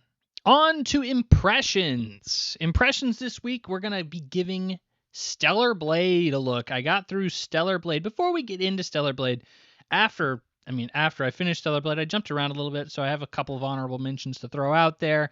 I tried out Still Wakes in the Deep. Got a few hours into that. It's okay. It's a 72 on Metacritic or something like that. 74. 74. I think it's like a solid 75, 78. I love the setting. It's a horror game walking simulator from the same people who did it's the Chinese Room. So it's the same people who did Everybody Goes to Rapture. I thought that game was pretty solid, and it's nice. It's a walking simulator with horror vibes, really. I mean, there's some like survival horror. The survival horror elements are not good, to be frank. The monster, not very scary in general, but I love the setting. You're on an oil rig. You're a Scotsman on an oil rig with a bunch of other Scotsmen. I really enjoy that premise, and it's just unique and interesting in that sense. But in terms of being an actual scary horror survival game, it's not a good one at all. And in terms of having like a very good like walking simulator story and characters, I would say they more or less just like do what they have to with those. It's not anything to write home about. So while I typically look forward to games like that, and I was really hoping I could, I got about halfway through it, and I was like, yeah, I kind of feel like I've seen everything this game has to offer, and I kind of know where what I'm kind of in for the rest of this game. So I think I'm just gonna keep moving on. Like I really feel like I have so many other good games that I could be playing right now. Why would I spend like another 3 hours on this? And so I didn't. I also played A Little to the Left. Played that for like an hour. It was a game that I've seen a lot of. It's like a mini game, kind of a chill WarioWare like is like the best way I can like describe it. You're like adjusting paintings and books and stuff, kind of in a more, not crafty but artsy way, and it's supposed to be satisfying, chilling in a way, chill you out. I've realized very quickly that I did not like the game, and I'm honestly surprised I've seen it around as much as I have. It's a very well done game, very well polished, very good art style. It's just, it's not a game for me. It's a chill game. It's a chill game, and I'm not a chill game guy. I played a couple hours of A Quiet Place: The Road Ahead. That is another horror game. It's not very good either. It was not reviewed very well, but it was free, so hey, I gave it a shot. And then Grand Blue Fantasy Relink. I played about an hour or two of that, and it reviewed pretty well. It's like an 80, 81 on Metacritic, something like that. And it's just weird. I had to do a little bit of research on Grand Blue. I've played Grand Blue Versus. It was another free game at one point on PlayStation Plus. I played it, and I was like, oh, well, this must be based on the fighting game. I then learned that Grand Blue Fantasy is a mobile game. It's a gacha game, a very successful gacha game in Japan, and that's where Grand Blue Fantasy is from. It has some industry vets from Final Fantasy, the composer, and I think like the designer of one of them. I can't remember who the other one was. One of them is definitely a composer of like some older Final Fantasy games. So it has a lot of that DNA in there. It was a game I remember being very highly hyped. Like people were really looking forward to it, and I was like, am I the only one who doesn't understand why this game is so hyped? Like it just looks like another JRPG, and it's from a series that I didn't know anybody really cared about in America. Like that's weird. And then the game came out and people were like, yeah, it's okay, and then immediately forgot about it. I was like, yeah, that's kind of what I expected. I played a little bit of it, played a couple hours of it. Combat's pretty solid. It really reminds me of Tales of series. I'm a fan of the Tales of series. Haven't played them all, but a handful of them I have played, and I enjoy the ones that I've played. And yeah, it's pretty much that. It's Tales through and through. It is a very JRPG RPG for sure. I would say that my biggest complaint about the early hours of the game, which is all I played, was like this is a sequel to another game that was never localized in the West. So you have no idea what the story is, you have no idea who the characters are, and they do not do a very good job of introducing them to you because they're just like, well, this is the sequel. And it's like, well, you for some reason, not only is this like a major entry point for this franchise, but it's also going to be a major entry point for a large part of the global community to just this game, the series of this game that is such a bad start. That's such a misstep in so many ways. It's hard for me to vocalize. But overall, like, you have your mindless grinding and side quests and anime characters and all that other good stuff. It's got decent budget behind it. The environments are very pretty. Art direction is very nice. But like, it is another Tales of game. And if that's something you're looking for, that's great. But like, I'm honestly surprised people thought it was going to be more than that in the first place. And then I also played Vinba. It was a winner of a lot of indie awards last year. It's a cooking game where you play as Indian immigrants, and it is really good. Like, it's very short too, only about an hour and a half long, hour and a half, 2 hours. And I was like, it's a cooking game. I don't give a frick. Yeah, it won awards, but I'm just gonna get in and get out real fast and just say I played it and that I didn't like it and just call it a day and move on to something else in my backlog. And then I started playing it and I was pretty immediately hooked by the narrative of like Indian immigrants struggling to transition to life in America and start a family there, and how cooking is like one of the things that they kind of link back to their heritage and how they continue to live on their culture even though that they are no longer directly connected to it in America. And overall, I really enjoyed the story. I think it's odd that it won a bunch of indie awards for like design and stuff. I don't think the design of this game is anything to write home about, but I think the art style is great. The writing is very charming. The story is very well told. And, using it also as a cooking sim, I think there are some interesting ideas here that, again, are all kind of tied back to the, cultural significance of Indian heritage. And, again, and I'm sure a lot of people are hearing me describe that and they're already turned off. And they're like, well, that sounds like I'm freaky. What are you trying to pitch me, an Oscar-winning movie that sounds boring as frick? Like the Academy would like it, but I wouldn't like it. I thought the exact same thing, and honestly, I was kind of taken by Vimba. I'm not gonna sit here and say like it's the best game ever, but like if it's on a subscription service that you have, like a PlayStation Plus, that's where I played it, or a Game Pass or something like that. It's only about an hour and a half to 2 hours. Give it a shot. Just give it a shot. See if it takes with you. It took with me, and I really enjoyed it. And that is the kind of smattering of games that I played after I touched on Stellar Blade. So we're back to Stellar Blade, the highlight of the episode for sure. I played all the way through Stellar Blade from beginning to end, and it was a journey. I'll say that much. Let's just say that much. Stellar Blade is an interesting game because it has a bit of a controversy surrounding it. So, Stellar Blade is known as the Goon game. It is an action game not based in, but developed by a Korean team.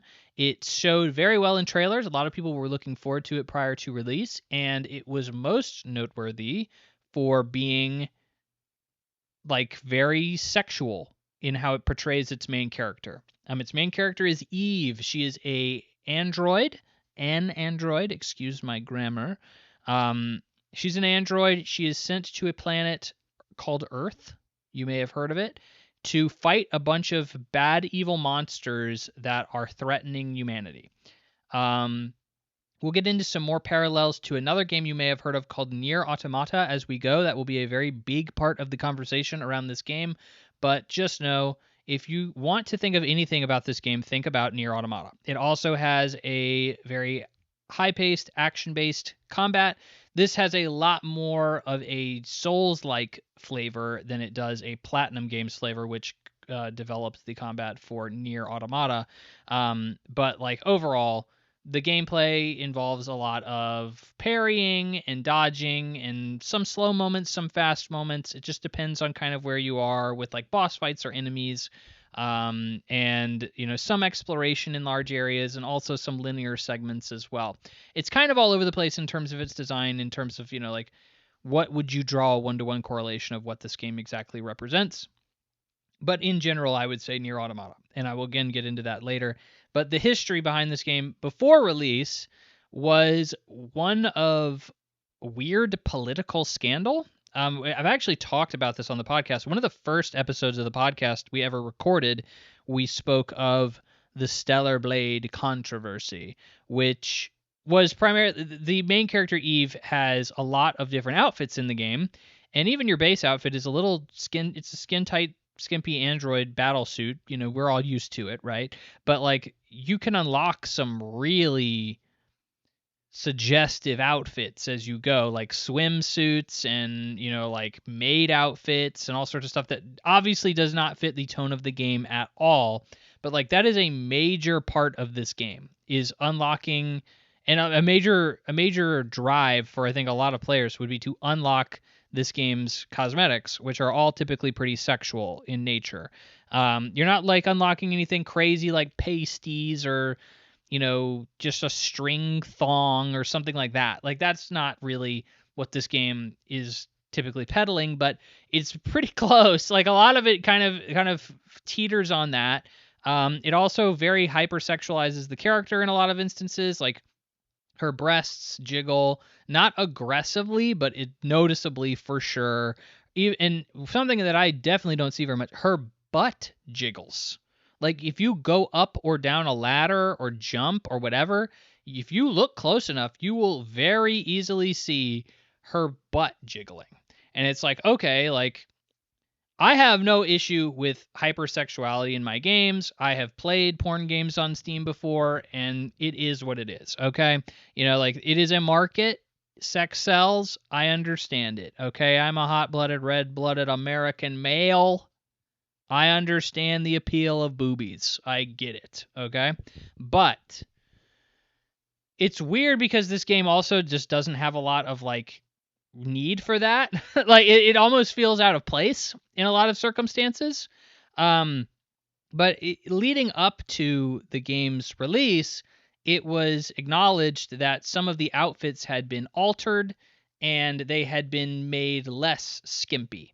Now, when I say less skimpy, I mean they made like a bikini that was riding up her butt crack, slightly less riding up her butt crack, or her lacy bra that was popping up out of her top, slightly less popping out of her top. Like that kind of thing. Like it was really minor. Like if you look at the changes that they made, it was almost like, why did you do this? Like it's still a really sexy outfit that has like way too much skin showing and is really scandalous, and like I feel like we really could have not had to do that. Like it doesn't make any sense to have added the extra inch of clothing that they did to these outfits. But people freaked out about it, and they were like, "Oh, this is a political thing.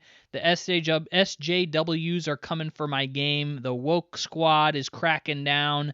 And this game raised several $100,000 asking people to donate so that they could raise money to petition the freaking censorship of this game. And it was kind of crazy how people kind of surrounded this game with political nonsense that it just didn't need, and over the fact that it was just like, well, I can't jerk off to this as much. It's like, okay, guy, like I don't even think that's like the main point of this game, and it isn't. And that's kind of where I'm really conflicted with the entire sexuality point of Stellar Blade. Is I don't think I really noticed it very much. Like this game is a pretty demanding game in terms of what you need to be paying attention to. Like it very much is Sekiro vibes. You need to be parrying things in a very tight, tight time frame, very few frames to parry things. You have to be dodging, you have to be aware of your enemies. Your exploration is heavily encouraged, so like you're constantly looking around the environment. You really are very rarely focusing on Eve. And when I always tried to, or very shortly after starting the game, I immediately tried to find the skimpiest outfit I could and slapped it on, and I kept it the rest of the game. And I think that is the way to play this game for sure.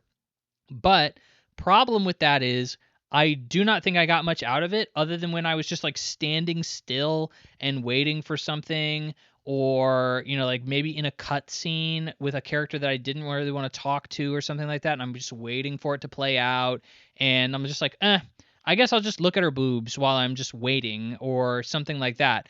But that is a rare moment in this game. Like, you're really not doing that very often. Running from place to place, you are like, there's a good bit of like kind of filler moments where you're running from point A to point B, but like most of the time I was kind of scanning the environment looking for stuff to pick up, so like extra materials to craft things with or whatever. So I don't think the sexualization of this character really does much for the game overall. Like, it's there, but like it doesn't.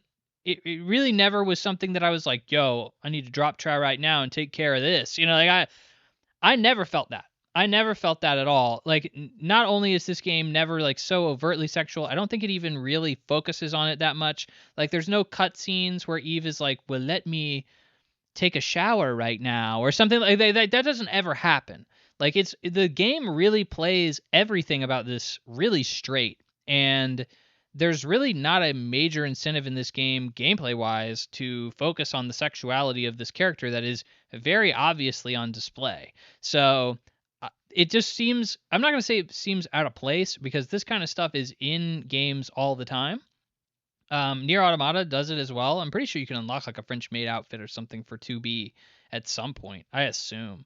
But if not, like, that's just a very common Eastern thing. You just put these like fan servicey things in your game, and so like this is just a more like beating you over the head with that kind of fan service than most games would, right? So overall, I think the fan service aspect of this game really does little to benefit it or hurt it. It's just kind of around, and it's weird that it's around, but it's not weird enough that I'm like, what the frick? Like, they should have just taken this out.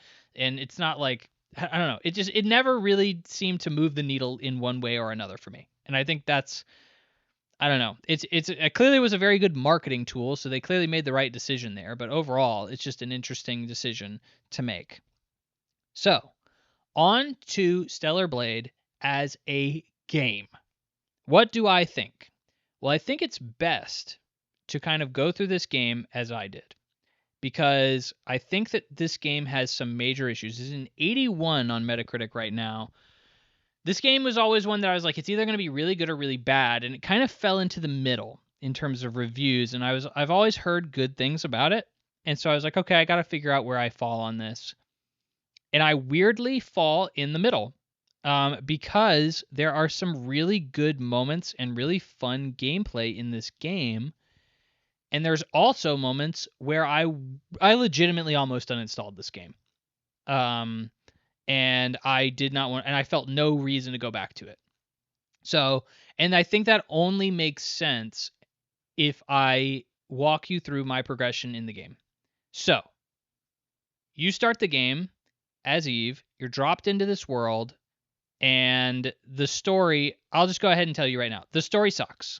The story is not good, and not only is it not good, the characters are horrible. The characters are all cardboard cutouts. I cannot tell you, outside of a small and light number of characteristics and characters, any character that has a single personality trait. I cannot tell you what Eve is other than a robot. I genuinely cannot. So, story and characters suck, but you are dropped into this world. You are a squad of android fighting women, and you are trying to kill a bunch of monsters. Okay. Sounds pretty generic JRPG, anime, whatever, right? Great. So you're killing monsters. You find this boss. It's an Alpha Natiba, which is basically a big baddie. She's a boss monster, and she kills your best friend. And you get out and you escape by the skin of your chinny chin. Let me in, or I'll blow your house down.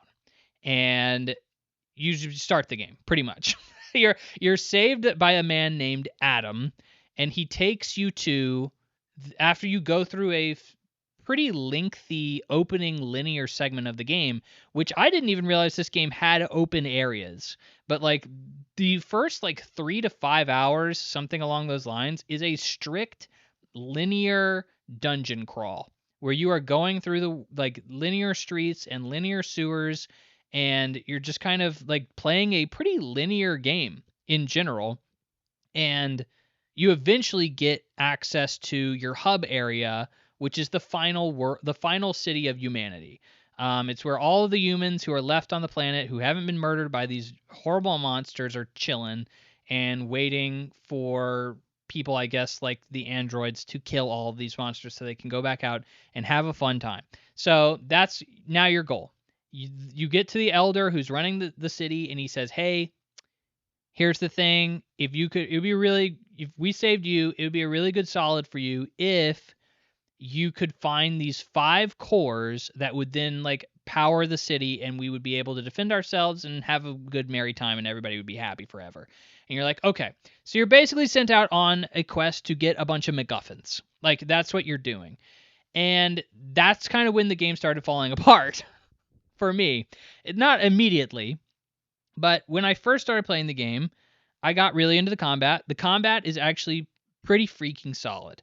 Like, it is very Sekiro, in which you are parrying things, and I really got addicted to parrying very early on in the game. I found it very satisfying to parry a bunch of enemy attacks and then, unleash a super attack on them, because once you do enough parries on an enemy, you're opening them up for like super damage.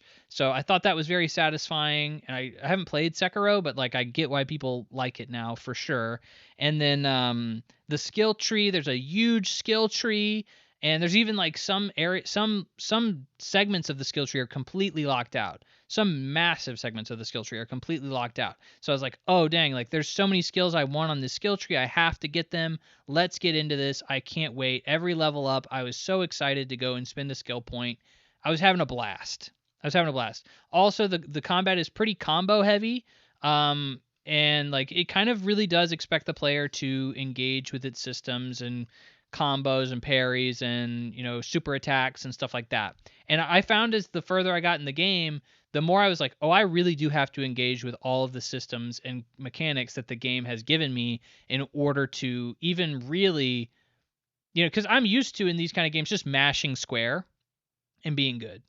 And I was like, I really kind of have to engage with using my super abilities and trying to knock down shields and trying to parry, because I can't just run up to even random enemies and just start mashing square and being good. So like I did have to engage with that, and so I really was enjoying the combat very early on. You eventually unlock a gun, so you can start shooting enemies, even though I rarely ever did that unless I had to, in normal combat. And there's some big boss fights at the beginning of the game, and I was just like, okay, like this is a really good setup. And then I got to the main city. I was like, great. I love having a hub area to like see my progression as I go, to have like a constant, base of operations that I'm learning characters and understanding who they are, and I can get more attached to this world. And then I got access to the first open area, and there were a bunch of side missions in it. And there was all this open optional stuff that I could do. And I was like, wow, like this game really has a lot to love. Like I really appreciate the structure of this game. What an awesome time. Very slowly after that, I got to a point where I could not see myself wanting to continue playing the game. And you're like, Henry, wow, that is a really big, you just told us so much great stuff. What the frick changed? Well, I'll tell you. So, each time you go and get one of these alpha cores that you need, one of the MacGuffins that I mentioned earlier, you have to go into a new dungeon-esque area, a linear section where you have to do one thing or another, get to the end, fight a boss. The first one you have to do is a section right after you get your firearm, your pistol kind of deal. And you have to go through a dungeon and fight using only that. Your sword no longer works. You have to fight using only ranged combat. And I was like, this is actually really cool. and they kind of make it a little bit of a survival horror vibe. Like it's a bunch of zombies and they're all close corridors. I thought it was a really interesting idea. I thought it was really cool, and I was like, I can't wait to see what the rest of these dungeons are. As I progressed, the dungeons are often reused areas. Like you do another dungeon that is the exact same thing. It is a dungeon where you cannot use your sword. You are going through, you can only shoot things, and you have to fight a bunch of zombie creatures, and that's it. And there are areas and rooms that are literally copy and paste assets from the first dungeon that you do the exact same thing in again. And I was just like, what the frick? Why are we doing this again? Like, this is clearly just copy and pasted content. Why are you forcing me to do this a second time? I don't appreciate this. The second open area that you get to within the game is, so the first open area you get to is a desert. Guess what the second open area is? It's a desert. And not only is it it's a desert that's just a huge open pile of sand. There's very little to interact with in this area. There's some things, but it's like very sparse, things that are like the first area you go to is kind of like pretty decently designed, and like there's a bunch of different paths and stuff like that. The second area is literally just a flat bed of sand, and there's just stuff to do every few kilometers or whatever the frick.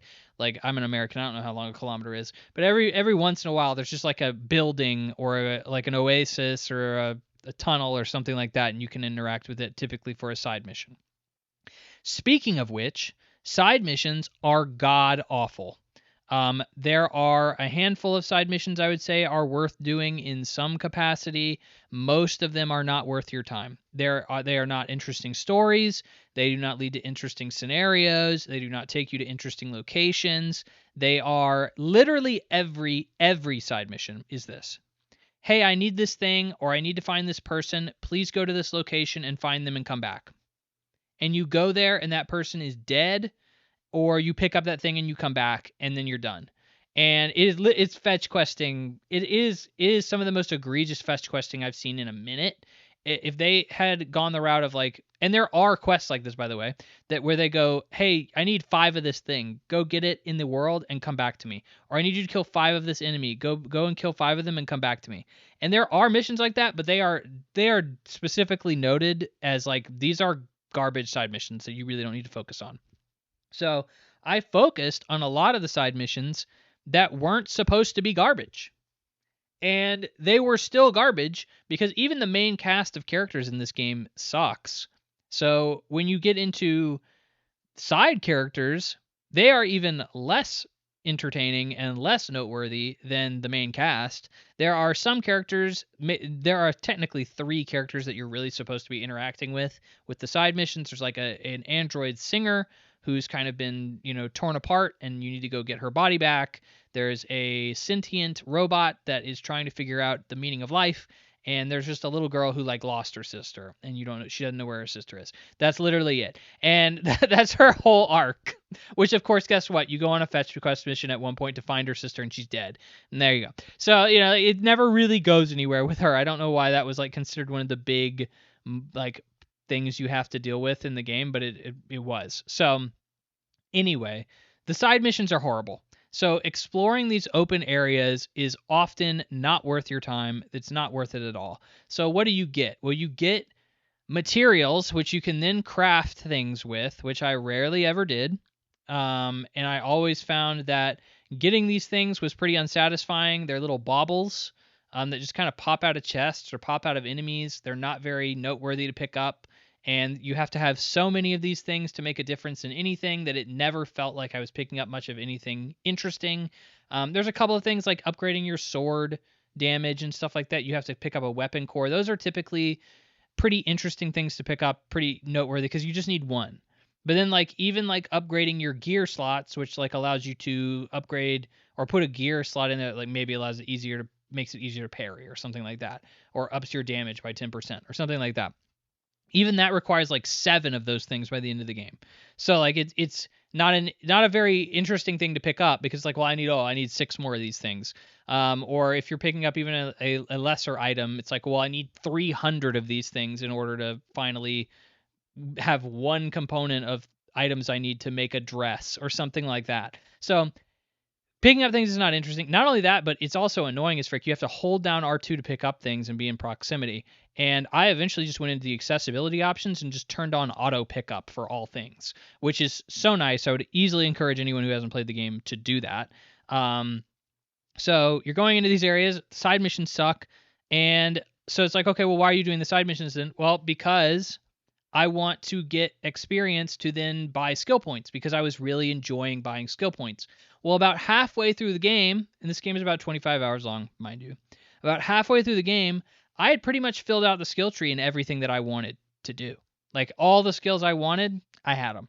They were pretty much golden, maxed out. I had every skill I wanted. And I was like, well, I'm going to hold on to my skill points because I see these two other massive skill trees that I know are going to be unlocked, and I'm going to just dump them all into that when I have access to them, planning for the future. So when eventually these got unlocked about halfway through the game, they both basically got unlocked at the exact same time, which I think is kind of a pacing issue. You'd think that they would be spread out a little bit more. And both of them were extensions to skills that I already had. So you have like special attacks that you can trigger using L1, and it'll, do a shield breaker attack or an extra damaging slice or something like that, a long range blade slash, something like that. Anyway, then you get access to R1 attacks, which is basically the exact same thing, except for most of these attacks are more expensive to pull off. They're supposed to be using them less frequently, but they're supposed to be more powerful, except for the problem was I didn't see them as any more powerful than my regular attacks, which were simply easier to build up the necessary power to execute them and use them more frequently. So I felt it way more useful to put points into that tree than the new tree that I had just unlocked. And then you unlocked like your super mode, which allows you to, go into an invulnerable state where you just deal a lot of damage to enemies. And I put a bunch of points into that, but I was like, I know I'm not going to use that all the time. Like that's a very rare thing you're supposed to trigger. So I wasn't too enthused by these. It didn't change the combat very much from what I had already been doing. So now I've fully upgraded the combat to basically what I feel is necessary. The skills, I've unlocked all skills. I feel like the skills I have are not going to really do a massive difference on what I have. So now I've basically found a point where I found a rhythm in the combat. I've figured out how to best optimize combat, which combos to mash, how to parry most enemies. Enemies now are not new enemies are not being introduced. We're still dealing with the exact same enemies that I have been for most of the game at this point. So I'm able to parry them very well. I'm not really having to learn any new enemy patterns. And so combat at this point has now gone completely stale. I am sick of the combat. We're now, as I said, we are reusing dungeons. So I'm going through like almost the exact same dungeon again. I am grinding side missions for characters and missions that I find to be incredibly boring. And there is no story. Like at this point in the middle section, the middle third of the game, there basically is no story. You basically just go and you get one of these MacGuffins, you come back and you're told, okay, cool, go get another MacGuffin. There is no story playing out. There is a very minimal story playing out. The minimal amounts of story are kind of shrouded in mystery and meant to not be understood fully. So like you're really not getting much out of that.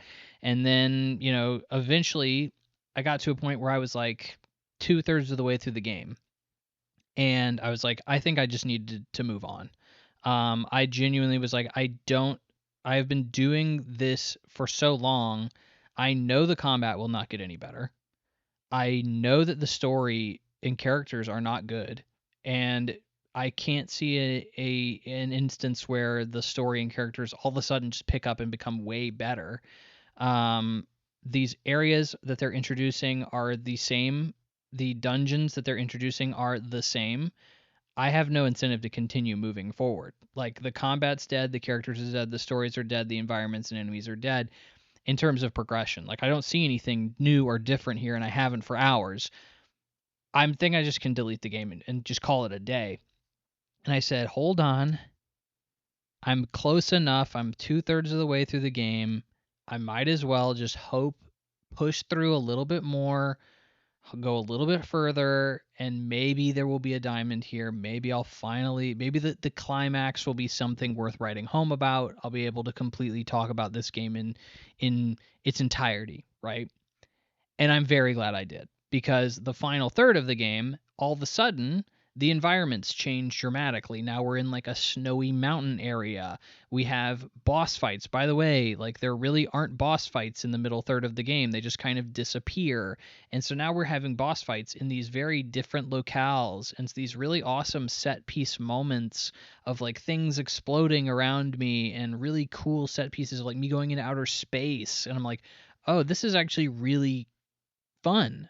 Like I'm now fighting these big Dark Souls bosses every 30 minutes or something like that, and I feel like the pacing is back on. I'm encountering new enemies that require me to, learn new enemy patterns. And yeah, the combat is still kind of what it was, but like now that I'm interacting with everything else that's different, like yeah, the combat may still be similar, but overall, most of the elements of the game, instead of all of the elements of the game, are now continuing to be fresh. So I'm starting to enjoy the game more. Eventually got to the end of the game and I was like, okay, yeah, like I've been enjoying myself. And I kind of thought back through this roller coaster of emotions that I've had. And, I started off pretty high on the game, really enjoying it. This middle third was just horrible, and it really picked up towards the end. And what it seems like to me, this is a 25-hour game, and that's with me doing a bunch of side missions and stuff like that. Not all of them. I definitely stopped doing side missions pretty quickly, but I still did a good number of side missions. It feels like to me this game, without the middle third and without the side missions, probably would have been maybe 8 to 10 hours. And they were like, we cannot have an 8 to 10 hour game. We need it to be like 20 hours. They're like, how are we going to double this game's runtime? And they shoved in a bunch of garbage side quests, and they shoved in the middle third of the game in which you do a bunch of dungeons that aren't very well designed and aren't very fun and don't really have good boss fights and are reused, copy and pasted multiple times, and just kind of called it a day. And I get it. You have your budgetary concerns, and it's hard to make things like this elongated and stuff like that. But I really don't think this game would have suffered for being 8 to 10 hours long. I think it was unnecessarily padded. I think the middle of this game is just unnecessary padding, and it really harms the game to a point where I almost gave up on it. Like, and that's really sad. So I've said a lot of good things about Stellar Blade. I've said a lot of bad things. I'm mainly focusing on that to say the pacing in this game is horrible. The middle third of this game is completely something that should have just been taken out and just call it a day, right? It probably would have really made this game a lot better, to me at least. So let's delve into the more I thought about this game, the more I looked back on Stellar Blade, and I said, what do I really think about this game overall? Well, I thought about the combat, and I said the combat's good, but it really reminds me of Nier Automata in a lot of ways. And I feel like the Nier Automata's combat is better because it's developed by Platinum Games. So I'd probably prefer Platinum's combat. And I thought about the story, and I said, well, the story has a lot of similarities to Nier Automata. The characters have a lot of similarities to Nier Automata. But oh my gosh, these characters are not good. The story is not good. And of course, we all know like the characters and story of Nier Automata are great. So I would easily say, yeah, you should probably focus on that if you're looking for a story game. I said, which world is better? Which world is better? Well, because there's so much garbage filling up the middle third of Stellar Blade, I ultimately preferred Nier Automata. And then it's like, well, I love the soundtrack of Stellar Blade. Stellar Blade's soundtrack is good. It's like, well, guess who did the soundtrack for Stellar Blade? The composer for Nier Automata. This game takes a lot of inspiration from Nier Automata. The story is very similar. The characters are very similar. The fan service, even down to the fan service of the main character, is similar. There are shades of that in Nier Automata, absolutely. The music is one of the stronger elements of Stellar Blade, and it is literally some of the tracks in this game are composed by the composer of Nier Automata. There is DLC in which Eve meets 2B. Like, this game is a clear love letter, a clear almost copycat of Nier Automata. And I start looking back at all of the things that Nier Automata does well, and all the things that Stellar Blade does well, and I'm sitting here like, well, yeah, like Stellar Blade does everything fine, if not good, but Nier Automata does it better. Like Nier Automata does all those things better. And I would say that, if you were looking at this game and you were saying, "Oh man, I love Nier Automata, and man, I can't believe I haven't gotten a Nier Automata game. I need another one of those games in my life." This is probably the closest thing you're going to get. But if you're sitting here and you're saying, "Oh, what a cool action game. I really haven't played Nier Automata and I would love to try an action game." Stellar Blade looks good. I would say absolutely do not touch Stellar Blade. Just pick up Nier Automata and call it a day, and you're going to have a way better time. You're going to have better combat, you're going to have better story, you're going to have better characters, you're going to have a better world with better exploration. You're going to have a much better time, and a game that is fully paced well throughout the entirety of it. So, like, it's just one of those things that the more time I spent with Stellar Blade, I certainly didn't hate it. This is an 8 out of 10 game for sure. It's an 8 out of 10 game, but it constantly made me say, we have Nier Automata at home. Like, this is a clear ripoff of Nier Automata, but the production values here are good, and I would say that, like, this team has potential to make something good. I don't know if they will. Like, the pieces of it are here, but I'm still very skeptical about whatever they do next being like a 10 out of 10. But I do think it will be better than what Stellar Blade is. And it seems like they had a very big success with Stellar Blade. Stellar Blade, I think, did very well to a point where, they're going on their own and publishing the second game. They're making Stellar Blade 2 currently, and Sony helped publish Stellar Blade, and they're no longer helping publish Stellar Blade 2. So Stellar Blade is actually, I don't think it ever even came to PC. I think it's just a PlayStation exclusive. So if you want to play it, you have to play it on PlayStation, and that will not be the case for Stellar Blade 2. So there is potential in the future for this series, I will say. I will be keeping an eye on Stellar Blade 2, but I now know what this developer can do. I now know kind of what their style is, and I now feel like I don't really need more of it. Because I know that there's other people who do what they did better. So this is just it's an interesting game because of the controversy that surrounded it, that it still reviewed very well, still looks very good, still shows very well, and overall is a fine game, but I would not say it is a great game by any stretch. I don't think almost anything in here is great. I think my favorite elements of this game are probably the combat and the soundtrack. And I don't even think fully, I think all of those things, like, I don't think all of the soundtrack is great, and I don't think everything about the combat is great either. So, it's a game with flaws for sure, but it's a game that I think you can get enjoyment out of also. It's also a game that does not go on sale very much. I got this game for cheap, but I had to look for a really good deal. Like, I had to do a buy two get one free on Black Friday at GameStop in order to get this game for like $25, something like that. Other than that, it's like, dude, this game never goes on sale. So it's one of those things though. Sony is just not pricing games down as much as they used to. They used to knock games down pretty quick, but now it's like you got to wait years to get a good deal on a Sony game. But anyway, that is Stellar Blade. And that is all my impressions for this podcast. And that means, my friends, this long podcast has finally come to an end. I appreciate you sticking with me. I'm pretty tired. I've been doing work outside in the heat. It's starting to get hot, unfortunately, and so that also means that work outside is miserable. So I think I overdid it, and I am very lucid, loopy almost, and I am ready to end this podcast. My voice is giving out. I am ready to be done. But I appreciate you sticking around. I want you to have a good day. I want you to play some games, and I hope to call you my friend. Thank you, friend. Have a good one, and bye-bye.